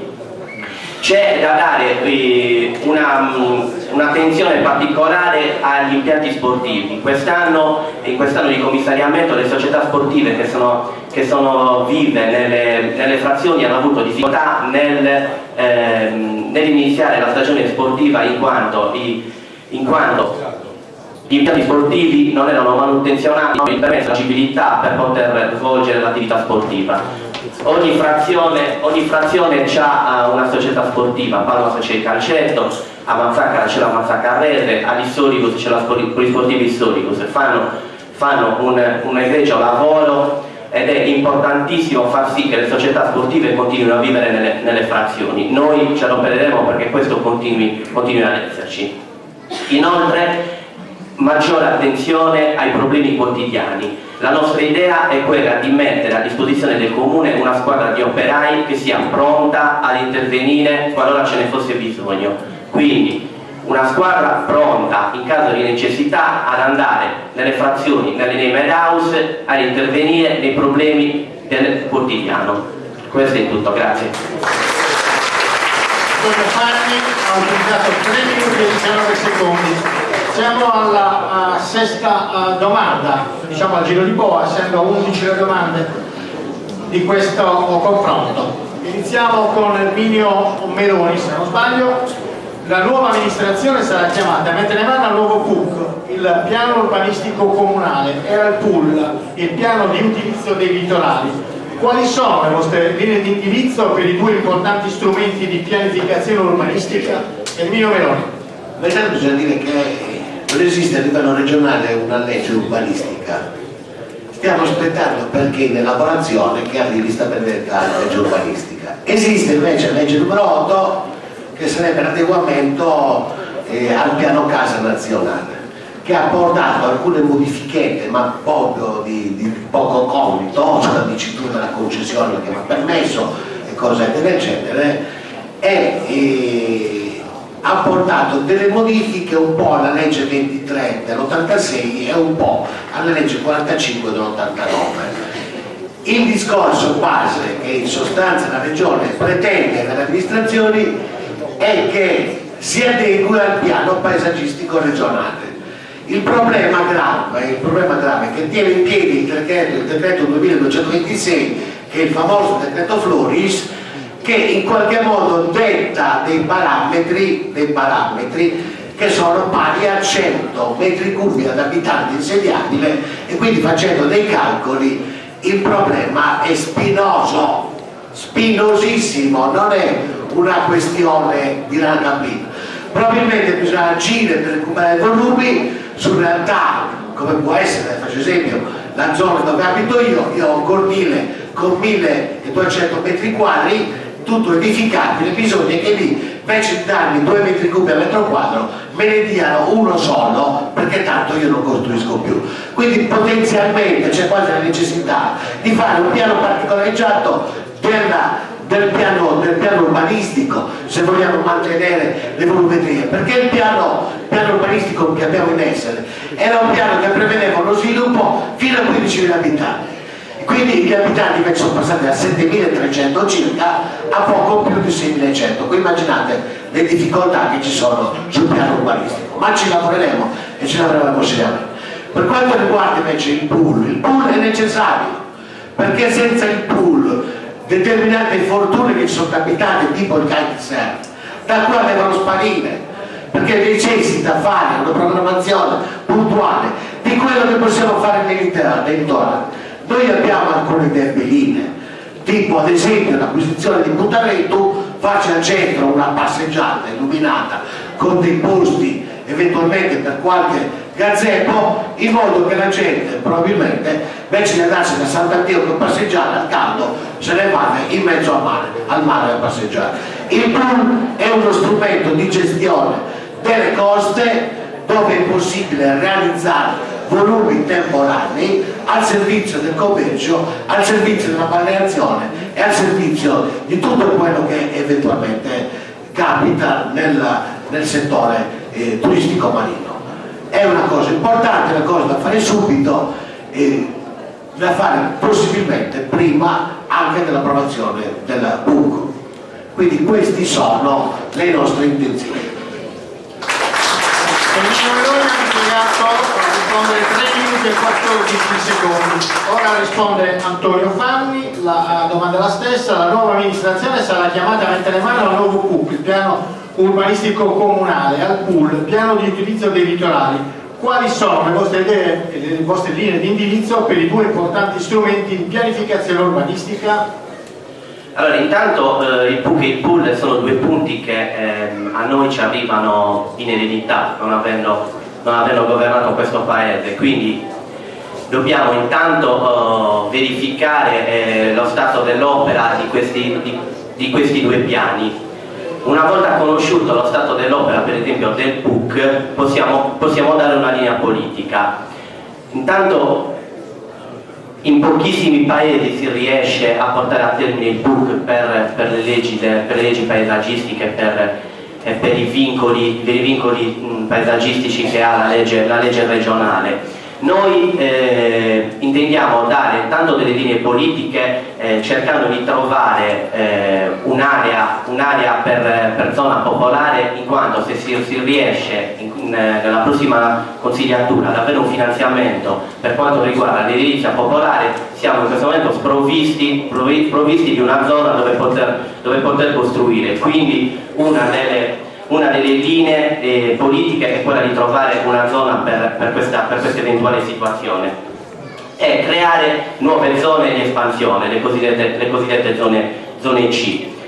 Al di là poi del PUC, noi dobbiamo adoperarci per far sì che riprenda l'edilizia privata. Stiamo riscontrando nelle case parecchi cittadini che ci dicono che hanno i progetti fermi in comune, addirittura qualche elettore ci dice che ha richieste di avanzamento di volumetrie ferme in comune da 2 anni.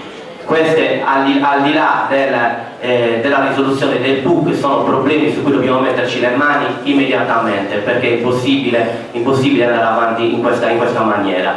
Per quanto riguarda il pool, ci risulta che sia a confronto del PUC in uno stato di avanzamento, perché la precedente amministrazione ci ha lavorato. Anche lì il nostro intervento è mirato intanto a favorire le nuove attività turistiche e sportive, come si diceva prima il kitesurf, ma facendo in modo che queste attività non siano di intralcio ad attività lavorative come può essere la pesca, perché una cosa è il lavoro che fanno i pescatori e quindi il guadagno del pane quotidiano, una cosa è l'attività sportiva. Noi riteniamo le due attività due fattori importantissimi, due fattori diversi che possono sicuramente convivere. Quindi noi ci adopereremo per far sì che nel pool siano rispettate queste condizioni. Antonio Fanni ha risposto in 2 minuti e 58 secondi. Stessa domanda per chiudere il secondo giro di 3 risposte praticamente. Siamo alla sesta domanda. La nuova amministrazione per il Vino Usai sarà chiamata a mettere mano al nuovo PUC, il piano urbanistico comunale, e al PUL, il piano di utilizzo dei litorali. Quali sono le vostre linee di indirizzo per i 2 importanti strumenti di pianificazione urbanistica? Il PUC l'abbiamo ereditato tutti, è dal 1982, no? Si mette mano in maniera seria, programmata e soprattutto non si tende a fare una lungimiranza politica nello sviluppo di questo paese, e quindi non accetto insegnamenti dal candidato che ho qui alla mia sinistra, che è dal 1978 che siede nei banchi comunali.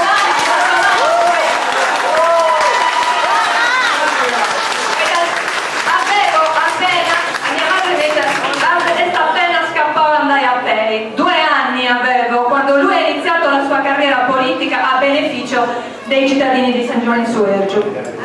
Quindi alla fine che cosa possiamo dire? È vero, bisogna razionalizzare le volumetrie che sono state perse negli anni dai vari strumenti precedenti, e noi abbiamo individuato delle ampie sacche volumetriche sulle quali si può lavorare per quanto concerne il PUC, e che sono collocate all'interno di aree non edificabili, però che fanno pertinenza a luoghi di proprietà di enti pubblici, ed è per questo motivo che si può lavorare in interventi di social housing, l'abbiamo messo anche nel nostro programma.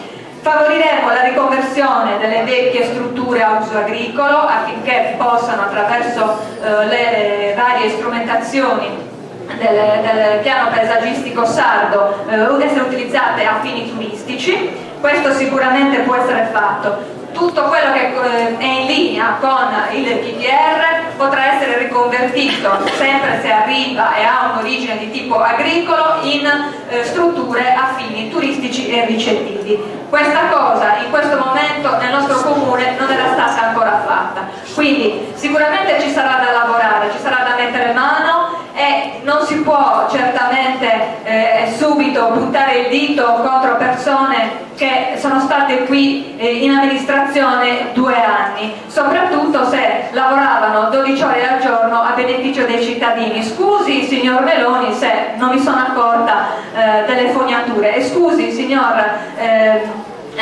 Fanni se non mi sono accorta appunto di quel problema. In realtà me ne sono accorta e come, e se ne è accorto anche lei, probabilmente l'ha studiato adesso dopo che ha messo nella sua lista delle persone che fanno capo e riferimento a livello familiare e amicale a quelle persone che erano nell'amministrazione.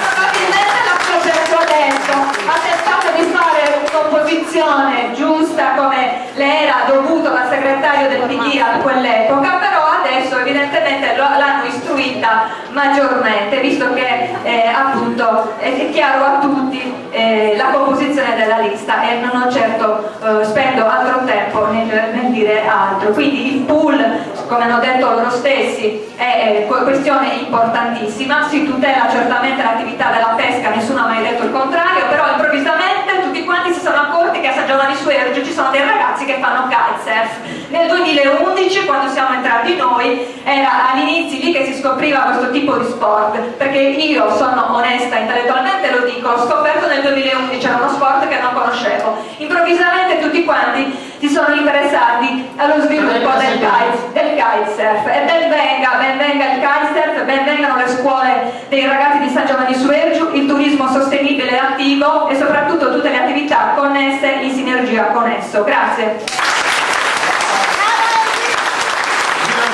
Ha utilizzato 3 minuti e 43 secondi.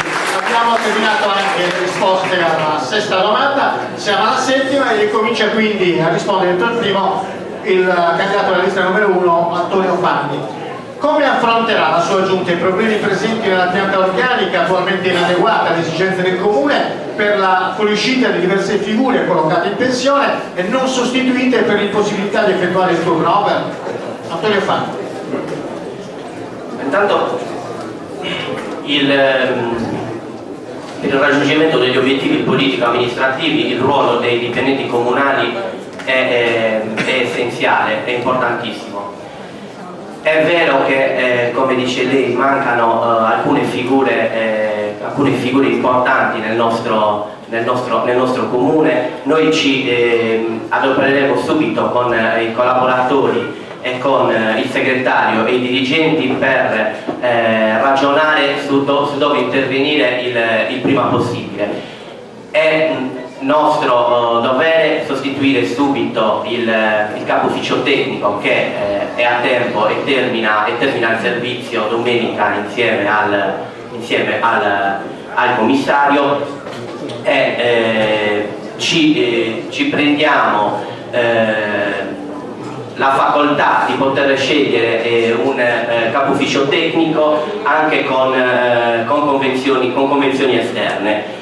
Per quanto riguarda le altre figure, vedremo se ci sono le opportunità e le disponibilità per delle assunzioni part-time, e ci metteremo in contatto con amministratori dei comuni limitrofi per vedere se ci sono delle figure che possono collaborare nel comune di San Giovanni e anche negli altri comuni. Poi si chiederà all'ex provincia Carboni Iglesias se ci sono figure in esubero che possono essere messe a disposizione dei comuni come il nostro, che in questo momento ha una pianta organica ristretta. Grazie.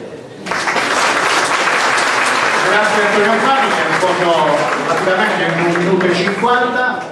Settima domanda per Elvira Usai. Come affronterà la sua giunta i problemi presenti nella pianta organica, attualmente inadeguata alle esigenze del comune, per la fuoriuscita di diverse figure collocate in pensione e non sostituite per l'impossibilità di effettuare il turnover? Sì, è vero, la pianta organica è sottodimensionata per un comune grande come il nostro. Non è solamente i 6.100 abitanti che ovviamente danno un corpo e un'importanza al nostro paese, ma anche la sua conformazione territoriale che rende difficoltosa, usufruire dei servizi e anche l'erogazione dei servizi stessi. Però io credo, per averci lavorato a stretto contatto con i dipendenti comunali, credo che siano delle persone che veramente votate al lavoro, che praticamente riescono ad arrivare a soddisfare il più possibile le esigenze del cittadino, perché molti uffici spesso appunto hanno lavorato anche senza organico, anche in orario fuori di lavoro, cioè fuori dal proprio orario. È vero, ci sono delle difficoltà, però come in una grande azienda penso che anche nel comune di San Giovanni su Vergio si possano di nuovo ritracciare i propri doveri, le regole, e si possa creare un clima armonioso, ridistribuire il lavoro e cercare di assestare in maniera equilibrata tutti i vari settori. Io ho avuto un'esperienza con i servizi sociali, tra l'altro non dimentichiamo che abbiamo una cooperativa efficientissima a San Giovanni su Ergio, una cooperativa di servizi educativi che ha all'appalto appunto i servizi educativi, quelli sociali e quelli sanitari per il nostro comune, quindi delle risorse umane del nostro paese che praticamente svolgono e sgravano quindi i nostri dipendenti da determinate mansioni. Non dimentichiamo poi che abbiamo le potenzialità sovracomunali all'interno del Plus, che il candidato Meloni magari ha sminuito per essere solamente un ricettacolo di finanziamenti regionali. In realtà c'è un ente di coordinamento, voglio spiegare questo, non è una polemica, c'è un ente di coordinamento di cui fa parte anche il nostro comune, quindi ne fa parte l'assessore, ne facevo parte io all'epoca e poi è stato mantenuto questa figura, e secondo questo ente di coordinamento i progetti vengono quindi trattati in maniera sovracomunale per il territorio e sicuramente non gravano sull'operosità dei nostri dipendenti. Non dimentichiamo quindi che c'è anche l'Unione dei Comuni. Con la riforma degli enti locali l'Unione dei Comuni assume sempre di più un certo valore, un certo prestigio, e molti servizi potranno essere compartecipati con i comuni del Basso Sulcis, sempre in perfetta armonia, in sinergia e cercando appunto di dare una collaborazione laddove mancassero le unità lavorative e da noi e da loro. Quindi io credo che le unità lavorative potranno lavorare bene se si serviranno anche di questi enti sovracomunali. È certo che bisogna fare nuovamente un contratto a tempo determinato e ricercare il capo dell'ufficio tecnico, e questo mi pare scontato dirlo, mi pareva abbastanza scontato, quindi sicuramente si dovrà intervenire proprio in quel settore dove passa il 60-70% del lavoro di un comune, e sfido io che ci sono le pratiche ferme. Grazie. Ha utilizzato 3 minuti e 26 secondi. Questa settima domanda anche per Erminio Meloni: come affronterà la sua giunta in caso di elezione i problemi presenti nella pianta organica, attualmente inadeguata alle esigenze del comune per la fuoriuscita di diverse figure collocate in pensione non sostituite per l'impossibilità di effettuare il turnover? Allora, intanto va detto che la legge di stabilità prevede la sostituzione al 25%, siccome non va ormai nel triennio precedente, quindi per informazione. Ma non ci capita mai di avere 4 dipendenti che vanno tutti assieme in pensione, e questo chiaramente in 4 anni crea il problema che non è possibile assumere. Allora, quali strade abbiamo? Noi abbiamo una strada da percorrere, perché abbiamo la copertura finanziaria del dipendente che è andato in pensione. Necessita fare un bando prima di procedere con tutte le altre discorsi fantasiosi, perché altrimenti la procedura non è valida. Bisogna fare un bando di mobilità per vedere se a livello generale, ma parlo della Sardegna, probabilmente potrebbe arrivare anche un tecnico che viene dal nord potenzialmente, perché aprendo la procedura di mobilità chi ha fatto richiesta di essere trasferito in Sardegna può accedere a quel ruolo come importazione. Attualmente deve avere le stesse categorie professionali che il bando prevede. È chiaro che non risolvendo il problema con il discorso della mobilità necessita aprire una procedura non potendo assumere, di una convenzione che può essere 10 mesi, 12 mesi, 13 mesi a seconda delle circostanze, per coprire l'unico settore che oggi è sofferente, che è l'ufficio tecnico. che è sofferente per i motivi che voi tutti conoscete, oltre al discorso della andata in pensione di un tecnico comunale. C'è comunque un geometra che fa lavora nell'ufficio di segreteria, necessita probabilmente che quella professionalità venga recuperata, necessita assolutamente. E io vorrei dire a De Virosai che io non sono consigliere comunale dal 78 per volontà divina, no, perché io sono consigliere comunale dal 78 perché ho messo a disposizione la mia persona, la mia volontà, il mio volontariato, e non ci vado da solo, io ho colto un voto, ci vado perché la gente mi vota e mi dispiace per lei che arrivi a fare certe considerazioni. Facessi un decimo di quello che io ho fatto a livello politico nella tua vita e mi onora questo fatto perché sono figlio di cittadini di San Giovanni e di conseguenza sono un figlio della comunità come discorso e voglio continuare fin quando ne avrò le forze a dare il mio contributo come tante associazioni fanno e quindi di conseguenza non è una mia volontà, è una volontà di chi eventualmente mi vota e preferisce che io sia lì piuttosto che andare al bar a giocare a carte. Il discorso del personale, noi abbiamo la fortuna di avere quasi in tutti i settori del personale preparato, anche perché negli anni hanno partecipato a corsi di formazione, quindi possiamo dire che abbiamo una bella macchina, necessita probabilmente metterla a punto e creare le condizioni affinché l'ufficio tecnico lavori. Non c'è da fare chissà che cosa. Signor Meloni ha utilizzato 3 minuti e 45 secondi. Siamo alla domanda numero 8. Ad iniziare a rispondere sarà Elvira Usai.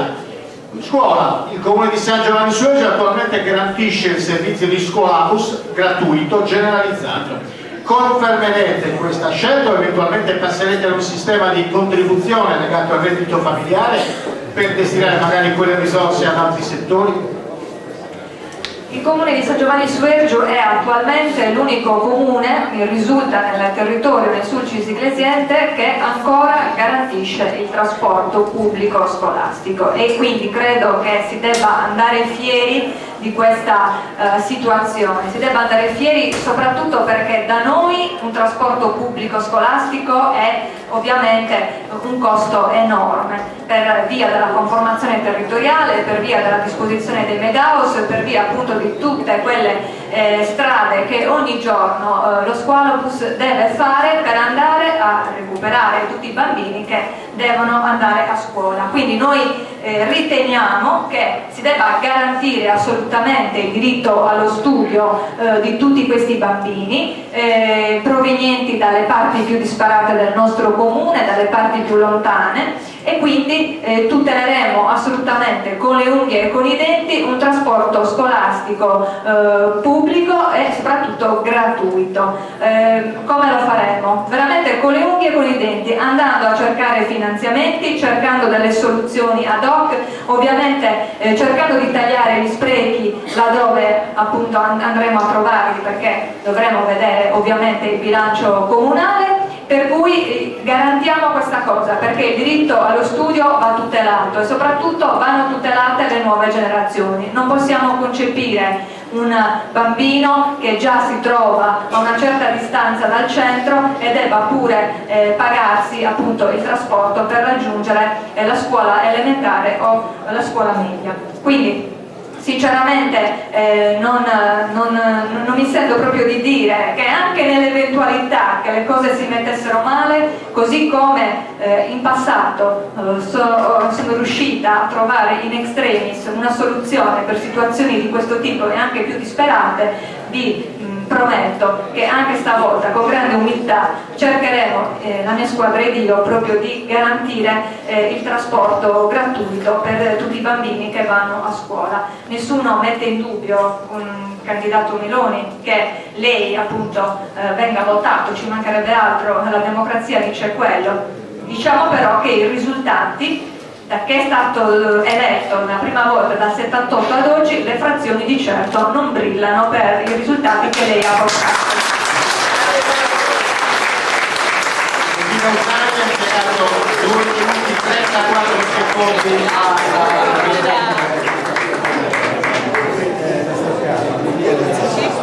adesso, se non sbaglio, tocca adesso per il ricordo è Emilio Meloni, sì. Scuola, quindi il Comune di San Giovanni Sueto attualmente garantisce il servizio di scolabus gratuito generalizzato. Confermerete in caso di vittoria questa scelta o eventualmente passerete ad un sistema di contribuzione legato al reddito familiare, che peraltro è utilizzato in molti comuni, per destinare quelle risorse ad altri settori? Allora, qui c'è poco da dire, quindi userò il tempo poi per rispondere alla Cristina Usacchi. Noi garantiremo quello che abbiamo sempre garantito dai tempi, da quando è nato il servizio, perché il servizio è stato gratuito e continuerà ad essere così, perché credo che i bambini che trasportiamo dalle piccole frazioni e delle frazioni abbiano gli stessi diritti di andare a scuola come gli altri.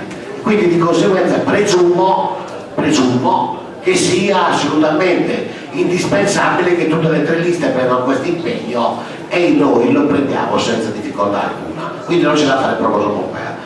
Bisogna dire Usacchi che probabilmente quando io ero già amministratore, quando lei è nata, probabilmente lei non ha vissuto il periodo in cui non c'erano foglie, non c'era istruzione pubblica, non c'erano strade, non c'era niente di niente. Questo discorso dovreste eventualmente, nelle frazioni soprattutto, ringraziare chi ha fatto volontariato in politica per anni e ti ha consentito anche a te, nella tua frazione, di vivere in quelle condizioni e civili.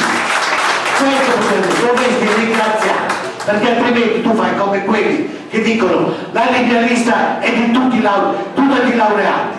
Ma laureati da chi? Dai figli che eventualmente, dai padri, dai genitori che hanno fatto sacrifici per mandarti a scuola. Questo è il problema grave. Bisogna assolutamente che la storia non si perda, perché la storia è cultura. E io, Scalani, Elvira Usacchi, la storia di San Giovanni la conosco pelo per pelo e non ti puoi permettere di fare prosopopee o strappare applausi su una questione che non hai vissuto.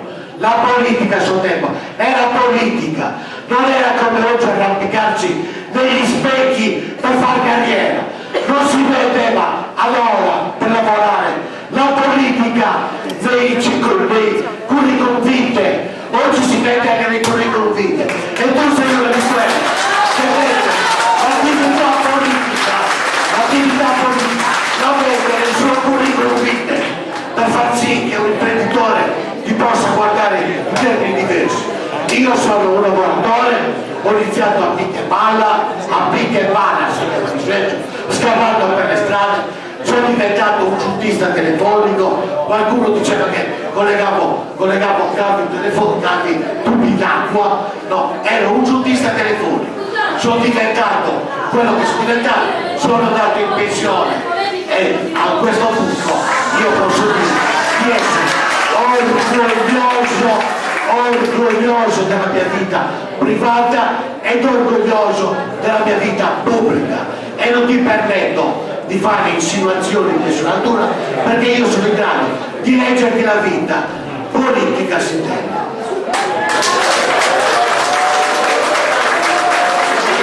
Meloni ha utilizzato 3 minuti e 8 secondi a rispondere a questa ottava domanda. Per terzo sarà adesso Antonio Parco sul tema scuola. Il Comune di San Giovanni Sueto attualmente garantisce il servizio di scolabus gratuito generalizzato. Confermerete questa scelta o eventualmente passerete a un sistema di contribuzione legato al reddito familiare per destinare quelle risorse ad altri settori? Ma io quando ho letto questa domanda, tra me e me ho pensato, sfido un candidato a sindaco che dica che metta la tassa per gli scuolabus, perché è un'assurdità. scuolabus per i bambini che vanno a scuola è un diritto acquisito nel tempo e questo diritto rimane, e tenete presente che per coprire i costi di questo servizio una parte dei soldi arriva dalla regione, l'altra parte arriva dal bilancio comunale. Chiunque vinca questa parte di bilancio comunale verrà destinato agli scuolabus. Tutto. Grazie Antonio Fagni che ha dedicato solo 44 secondi. Siamo alla domanda numero 9. Il primo a rispondere sarà Erminio Meloni. Nei primi anni 2000 il comune di San Giovanni Suergio ha acquisito le strutture dell'ex centrale di Santa Caterina con un rilevante impegno finanziario, ma ad oggi non sono decollati i progetti di valorizzazione ipotizzati allora, vedi impianto termale. Che progetti avete per la valorizzazione del sito e per lo sviluppo del paese, quindi in chiave turistica? Erminio Meloni. Intanto devo dire che l'acquisto della centrale sicuramente è uno dei più grandi errori politici del passato. Questo per tornare in campo da ogni polemica. Perché io lo dissi in Consiglio Comunale, perché io c'ero anche allora. Lo dissi in Consiglio Comunale che necessitava probabilmente andarci cauti e calmi, perché comunque il sito andava bonificato e ci sono grossi problemi. Io dico che il comune non è in grado di gestire una struttura di quella natura. Sono 110.000 metri cubi di volumi, 13 ettari di terreno attorno e che necessita fare solo una cosa. Necessita fare un'asta, ma non per recuperare soldi. Necessita fare un'asta dove indichi che tu concedi a un imprenditore serio, motivato, per la posizione geografica che ha, perché è l'unica struttura che è sul mare esistente nel territorio, tra l'altro ha il canale vecchio che sembra quasi un porto naturale, c'è già il canale scavato perché passavano le zantere per il discorso del carbone. Quello è da fare una asta internazionale, cederlo a costo zero, a condizione che creino occupazione, e deve essere occupazione di San Giovanni Suergio. Nelle clausole del bando va messo che se eventualmente sgarrano un anno torna tutto di proprietà del comune. Questa è la mia idea e questa vi sottopongo all'attenzione. Erminio Meloni ha utilizzato 1 minuto e 53 secondi. A rispondere adesso sarà Antonio Fagni. Nei primi anni 2000 il comune di San Giovanni Suergio ha acquisito le strutture dell'ex centrale di Santa Caterina con un rilevante impegno finanziario, ma ad oggi non sono decollati i progetti di valorizzazione ipotizzati, vedi l'impianto termale. Che progetti avete come giunta, in caso di vittoria, per la valorizzazione del sito e per lo sviluppo del paese in chiave turistica? Allora, noi abbiamo volutamente omesso dal programma la centrale di Santa Caterina perché riteniamo che in questo momento i problemi del paese siano altri. Però un'idea su quello che vogliamo fare della centrale di Santa Caterina ce l'abbiamo. Innanzitutto la centrale va rimessa in sicurezza.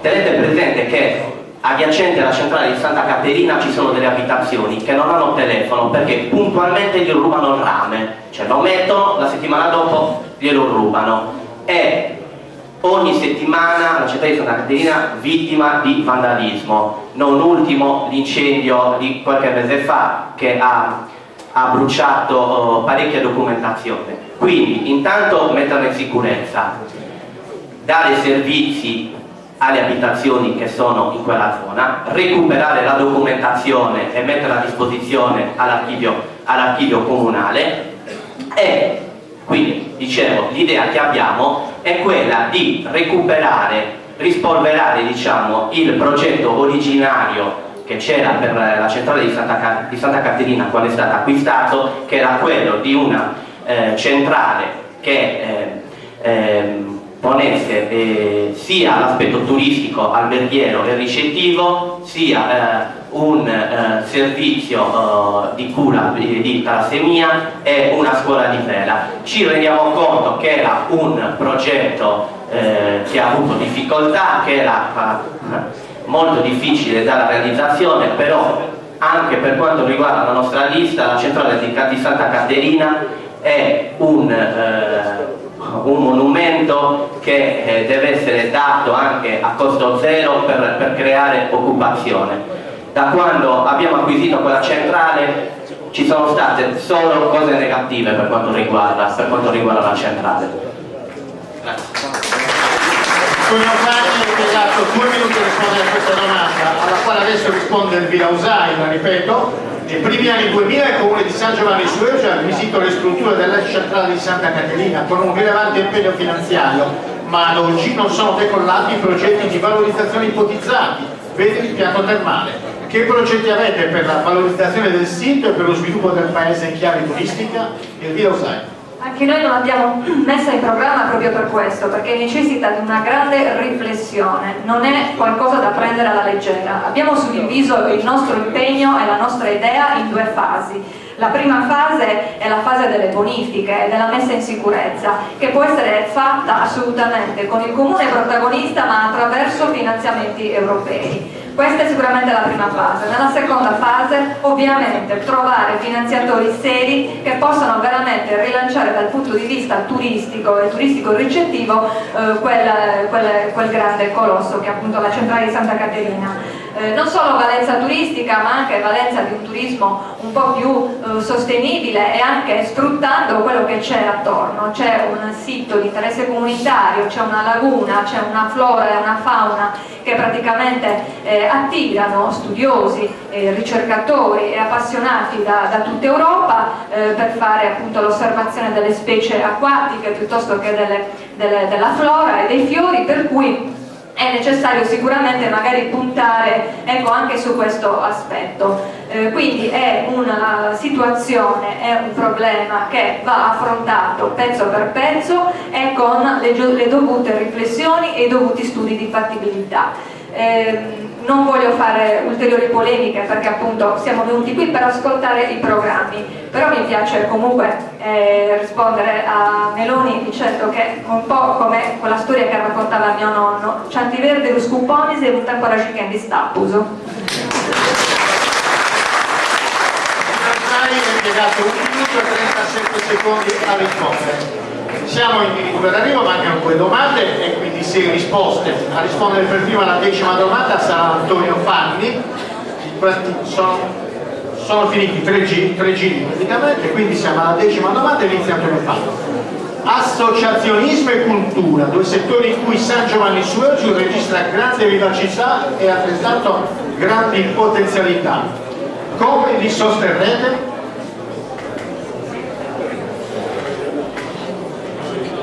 A San Giovanni Suergio l'associazionismo recita un ruolo fondamentale per la vita del paese, è un ramo vitale del paese.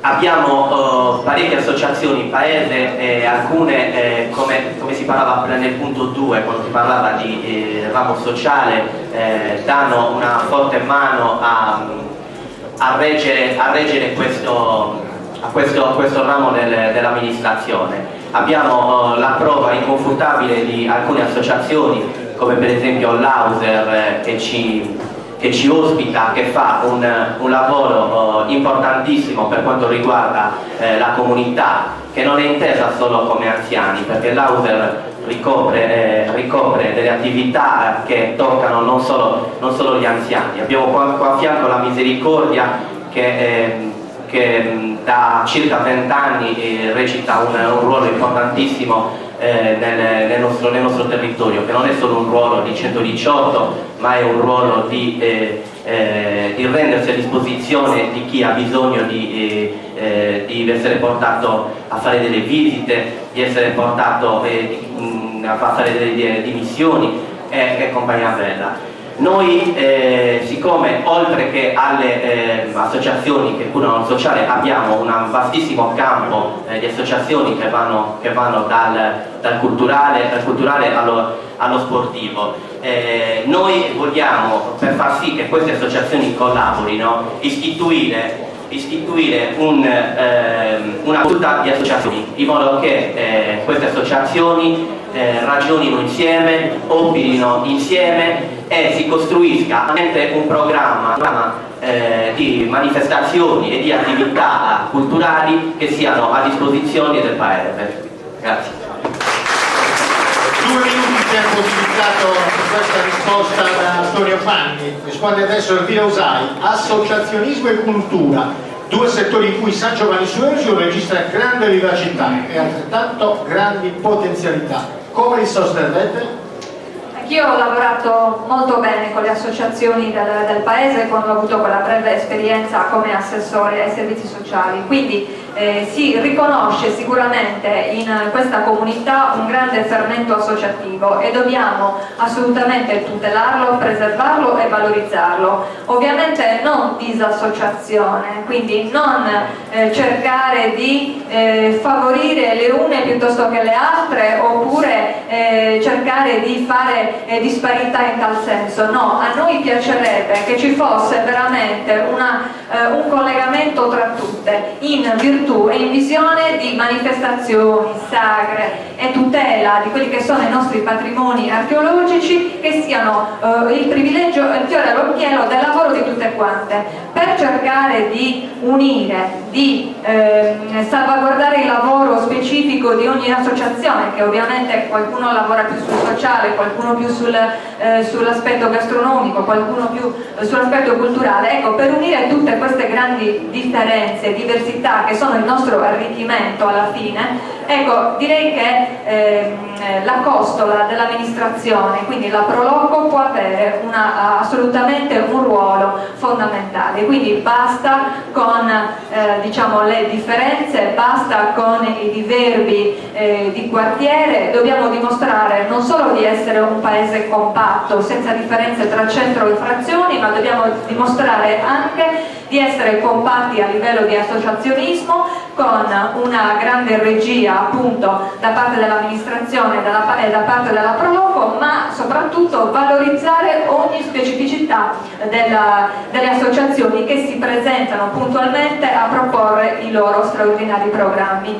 Non dimentichiamo che ogni associazione può valorizzare ogni luogo e ogni punto del paese. Lo hanno dimostrato per esempio portando studiosi e archeologi da oltre confine per valorizzare i nostri nuraghi, il nostro nuraghe e le nostre domus de Janas, e possono ancora migliorare con una collaborazione più intensa. Quindi sicuramente è l'unione che chiediamo, è la sinergia e soprattutto è l'economia del paesaggio, che tutte quante possano avere come obiettivo finale l'economia del paesaggio, valorizzare insieme a noi e far fruttare quelle che sono le nostre risorse naturalistiche e archeologiche, in funzione anche di un ingresso di quattrini che possono far bene solamente a noi e non ovviamente può diciamo essere un demerito. Grazie. 2 minuti e 50 secondi il tempo dedicato per questa risposta da Elvira Usai. A rispondere alla 10ª domanda per ultimo, per terzo, e adesso Emilio Meloni. Associazionismo e cultura, 2 settori in cui San Giovanni Suergio registra grande vivacità e altrettanto grandi potenzialità. Come li sosterrete? Io credo che le associazioni storiche non vadano rottamate come vogliono rottamare i politici, no? Ci provano. Io non riesco ad immaginare San Giovanni senza associazionismo. Ho visto nascere la Misericordia, ho visto nascere l'Ausa, ho visto nascere tante di quelle associazioni. Una volta si pensava solo al calcio, oggi si pensa un po' a tutto. Senza associazioni il comune di San Giovanni Suergio probabilmente soffrirebbe molte cose più di quelle che soffre.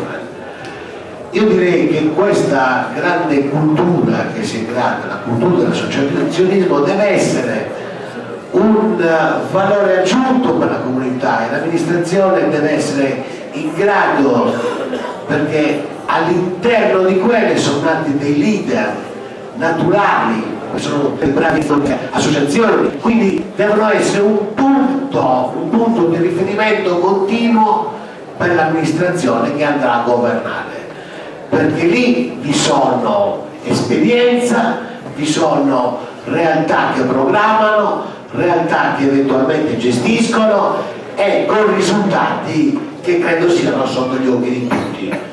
Non tener conto delle associazioni a San Giovanni Sergio significa fare il più grosso peccato politico che si possa fare. Noi chiaramente avremo un occhio di riguardo in termini seri e saranno il nostro varo, il nostro punto di riferimento su determinate questioni amministrative che credo siano necessarie fare.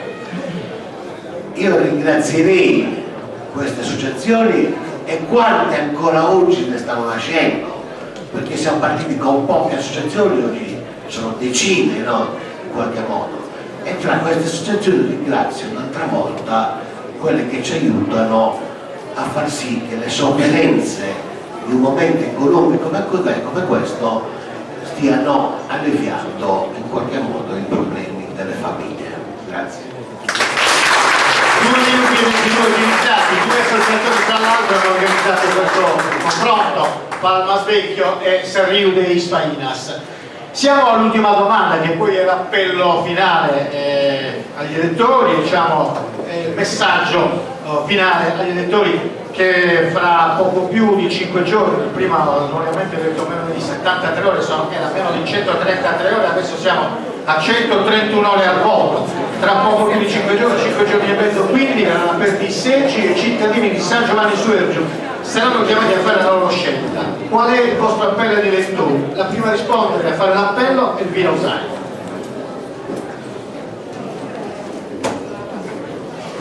Allora, innanzitutto io chiedo un voto responsabile, che non è un voto utile. Il voto responsabile significa che non dobbiamo vedere l'astensionismo. Vorrei veramente che tutti i cittadini si recassero in maniera democratica con questo grande e prezioso strumento del voto i propri rappresentanti, perché solo in questo modo questa comunità può ritornare a vivere e a fare una programmazione di sviluppo. Quindi niente astensionismo, vi chiediamo di tornare alle urne e di essere voi i primi nella scelta dei vostri lavori. Allora, la squadra non è una squadra di laureati, di non laureati, non è una squadra costruita sui titoli, è semplicemente una base a quello che sono le risorse umane della nostra comunità. È semplicemente una squadra che è stata costruita dalle buone persone che tendono e vogliono mettersi a vostra disposizione, cioè i vostri figli, i vostri nipoti, i vostri amici, i vostri parenti. Semplicemente quelle persone che davvero hanno potuto studiare perché voi vi siete spaccati la schiena per loro.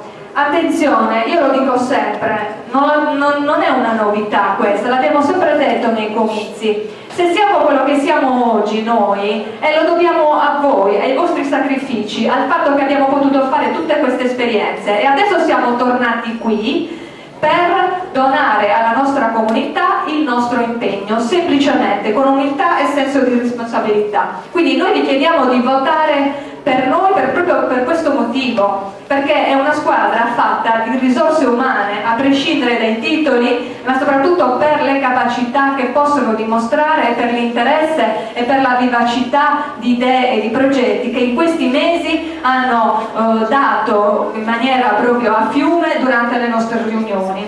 Vi chiedo di andare a votare perché magari possiamo raggiungere un altro primato, il sindaco donna. Un sindaco donna può esserci per la prima volta nella storia di questo paese e perché no? Posso anche invitare voi a considerare questo aspetto, ma non perché sia una questione di uomini o di donne, semplicemente per vedere che cosa può fare una donna a capo di una comunità, che prospettiva può portare, che punti di vista differenti può portare alla comunità, così come può, in che senso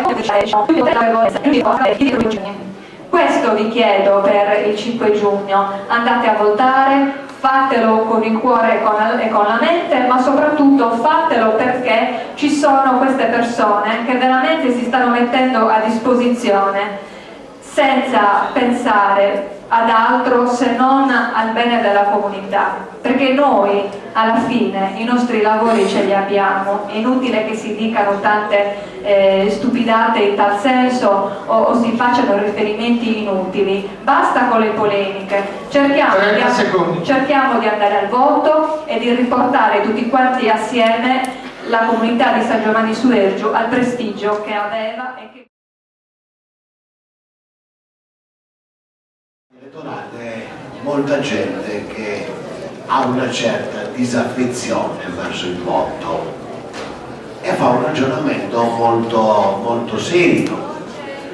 In sostanza nessuno dimentica quello che è successo a una lista che 5 anni fa ha vinto le elezioni e che l'ha amministrata per 3 anni.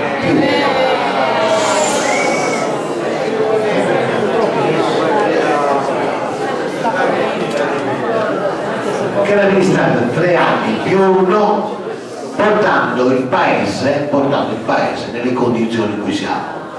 Da tenere presente a che si sappia che ci sono 5 milioni di euro bloccati dalla Procura della Repubblica e che sarà uno dei passi che necessita assolutamente fare per trattare lo svincolo e quindi trattare col pubblico ministero che gestisce l'inchiesta ad Oristano.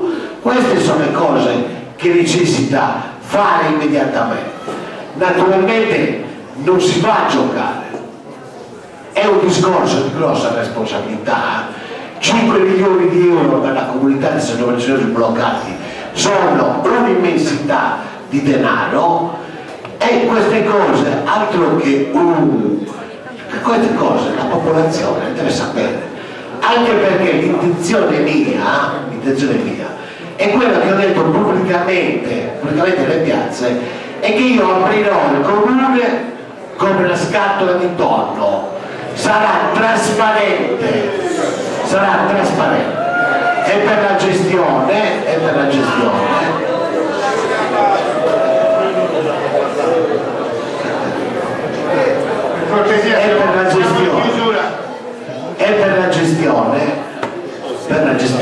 trasparente verranno riattivate una marea di commissioni che da affiancare ai vari assessorati in modo che ci sia la possibilità di verificare puntualmente ogni movimento finanziario ed ogni appalto che eventualmente si porterà avanti. Vogliamo portare il paese non ad essere schiavo della politica, vogliamo portare ad essere il paese che gestisca la politica e che gestisca l'amministrazione. Io credo in questo progetto e per questo progetto vi chiedo naturalmente il voto. Noi siamo a disposizione, siamo gente semplice, umile, senza difficoltà e quindi di conseguenza conosciamo anche la macchina amministrativa e sappiamo eventualmente come dobbiamo indirizzarci verso determinate questioni. Il voto chiaramente è una cosa sacra, no? Molti nostri padri politici hanno lasciato la vita per darci diritto al voto ed è un peccato non esercitarlo nel migliore dei modi. Grazie.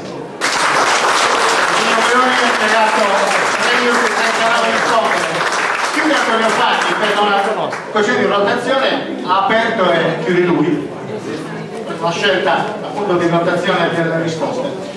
La domanda finale è: tra poco più di 5 giorni verranno aperti i seggi e i cittadini di San Giovanni Suergiu saranno chiamati a fare la loro scelta. Qual è il vostro appello agli elettori? È scontato che anche da parte mia ci sia l'appello per andare al voto domenica e non soltanto per andare voi stessi, ma anche per convincere chi ha qualche dubbio sull'andare al voto domenica. È importantissimo esprimere la nostra preferenza al di là di chi vinca. Io ritengo che la mia squadra sia competente, è una squadra umile e competente, ed è una squadra, cara Elvira, che brilla di luce propria, te lo posso garantire, perché noi abbiamo 16 persone che sono a disposizione della collettività, a disposizione non da oggi. I miei 16 candidati sono a disposizione della collettività da sempre, perché sono impegnati giornalmente nei problemi quotidiani. Quindi mi piacerebbe che non ci fossero etichette nei candidati, non solo nella mia, ma anche nella vostra. E qua dico, al di là delle nostre divergenze politiche, e questa sì è una promessa, che dal primo giorno di insediamento, sia che noi vinciamo sia che noi perdiamo, siamo a disposizione della maggioranza, o in caso di vittoria ci metteremo subito a lavorare con l'opposizione per far sì che questo Paese riprenda a camminare con le proprie gambe. Grazie. Votate lista numero 1, progetto comune.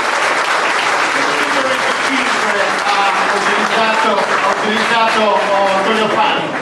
Siamo in chiusura, vi ringraziamo per aver partecipato all'iniziativa voluta dalle associazioni Palma Vecchio e San Rio di Spainas, e la vostra presenza fino alla fine conferma l'interesse. L'auspicio generale, un po' quello che hanno fatto i candidati, è che tutti vadano a votare. È chiaro che la sfiducia è grande verso le istituzioni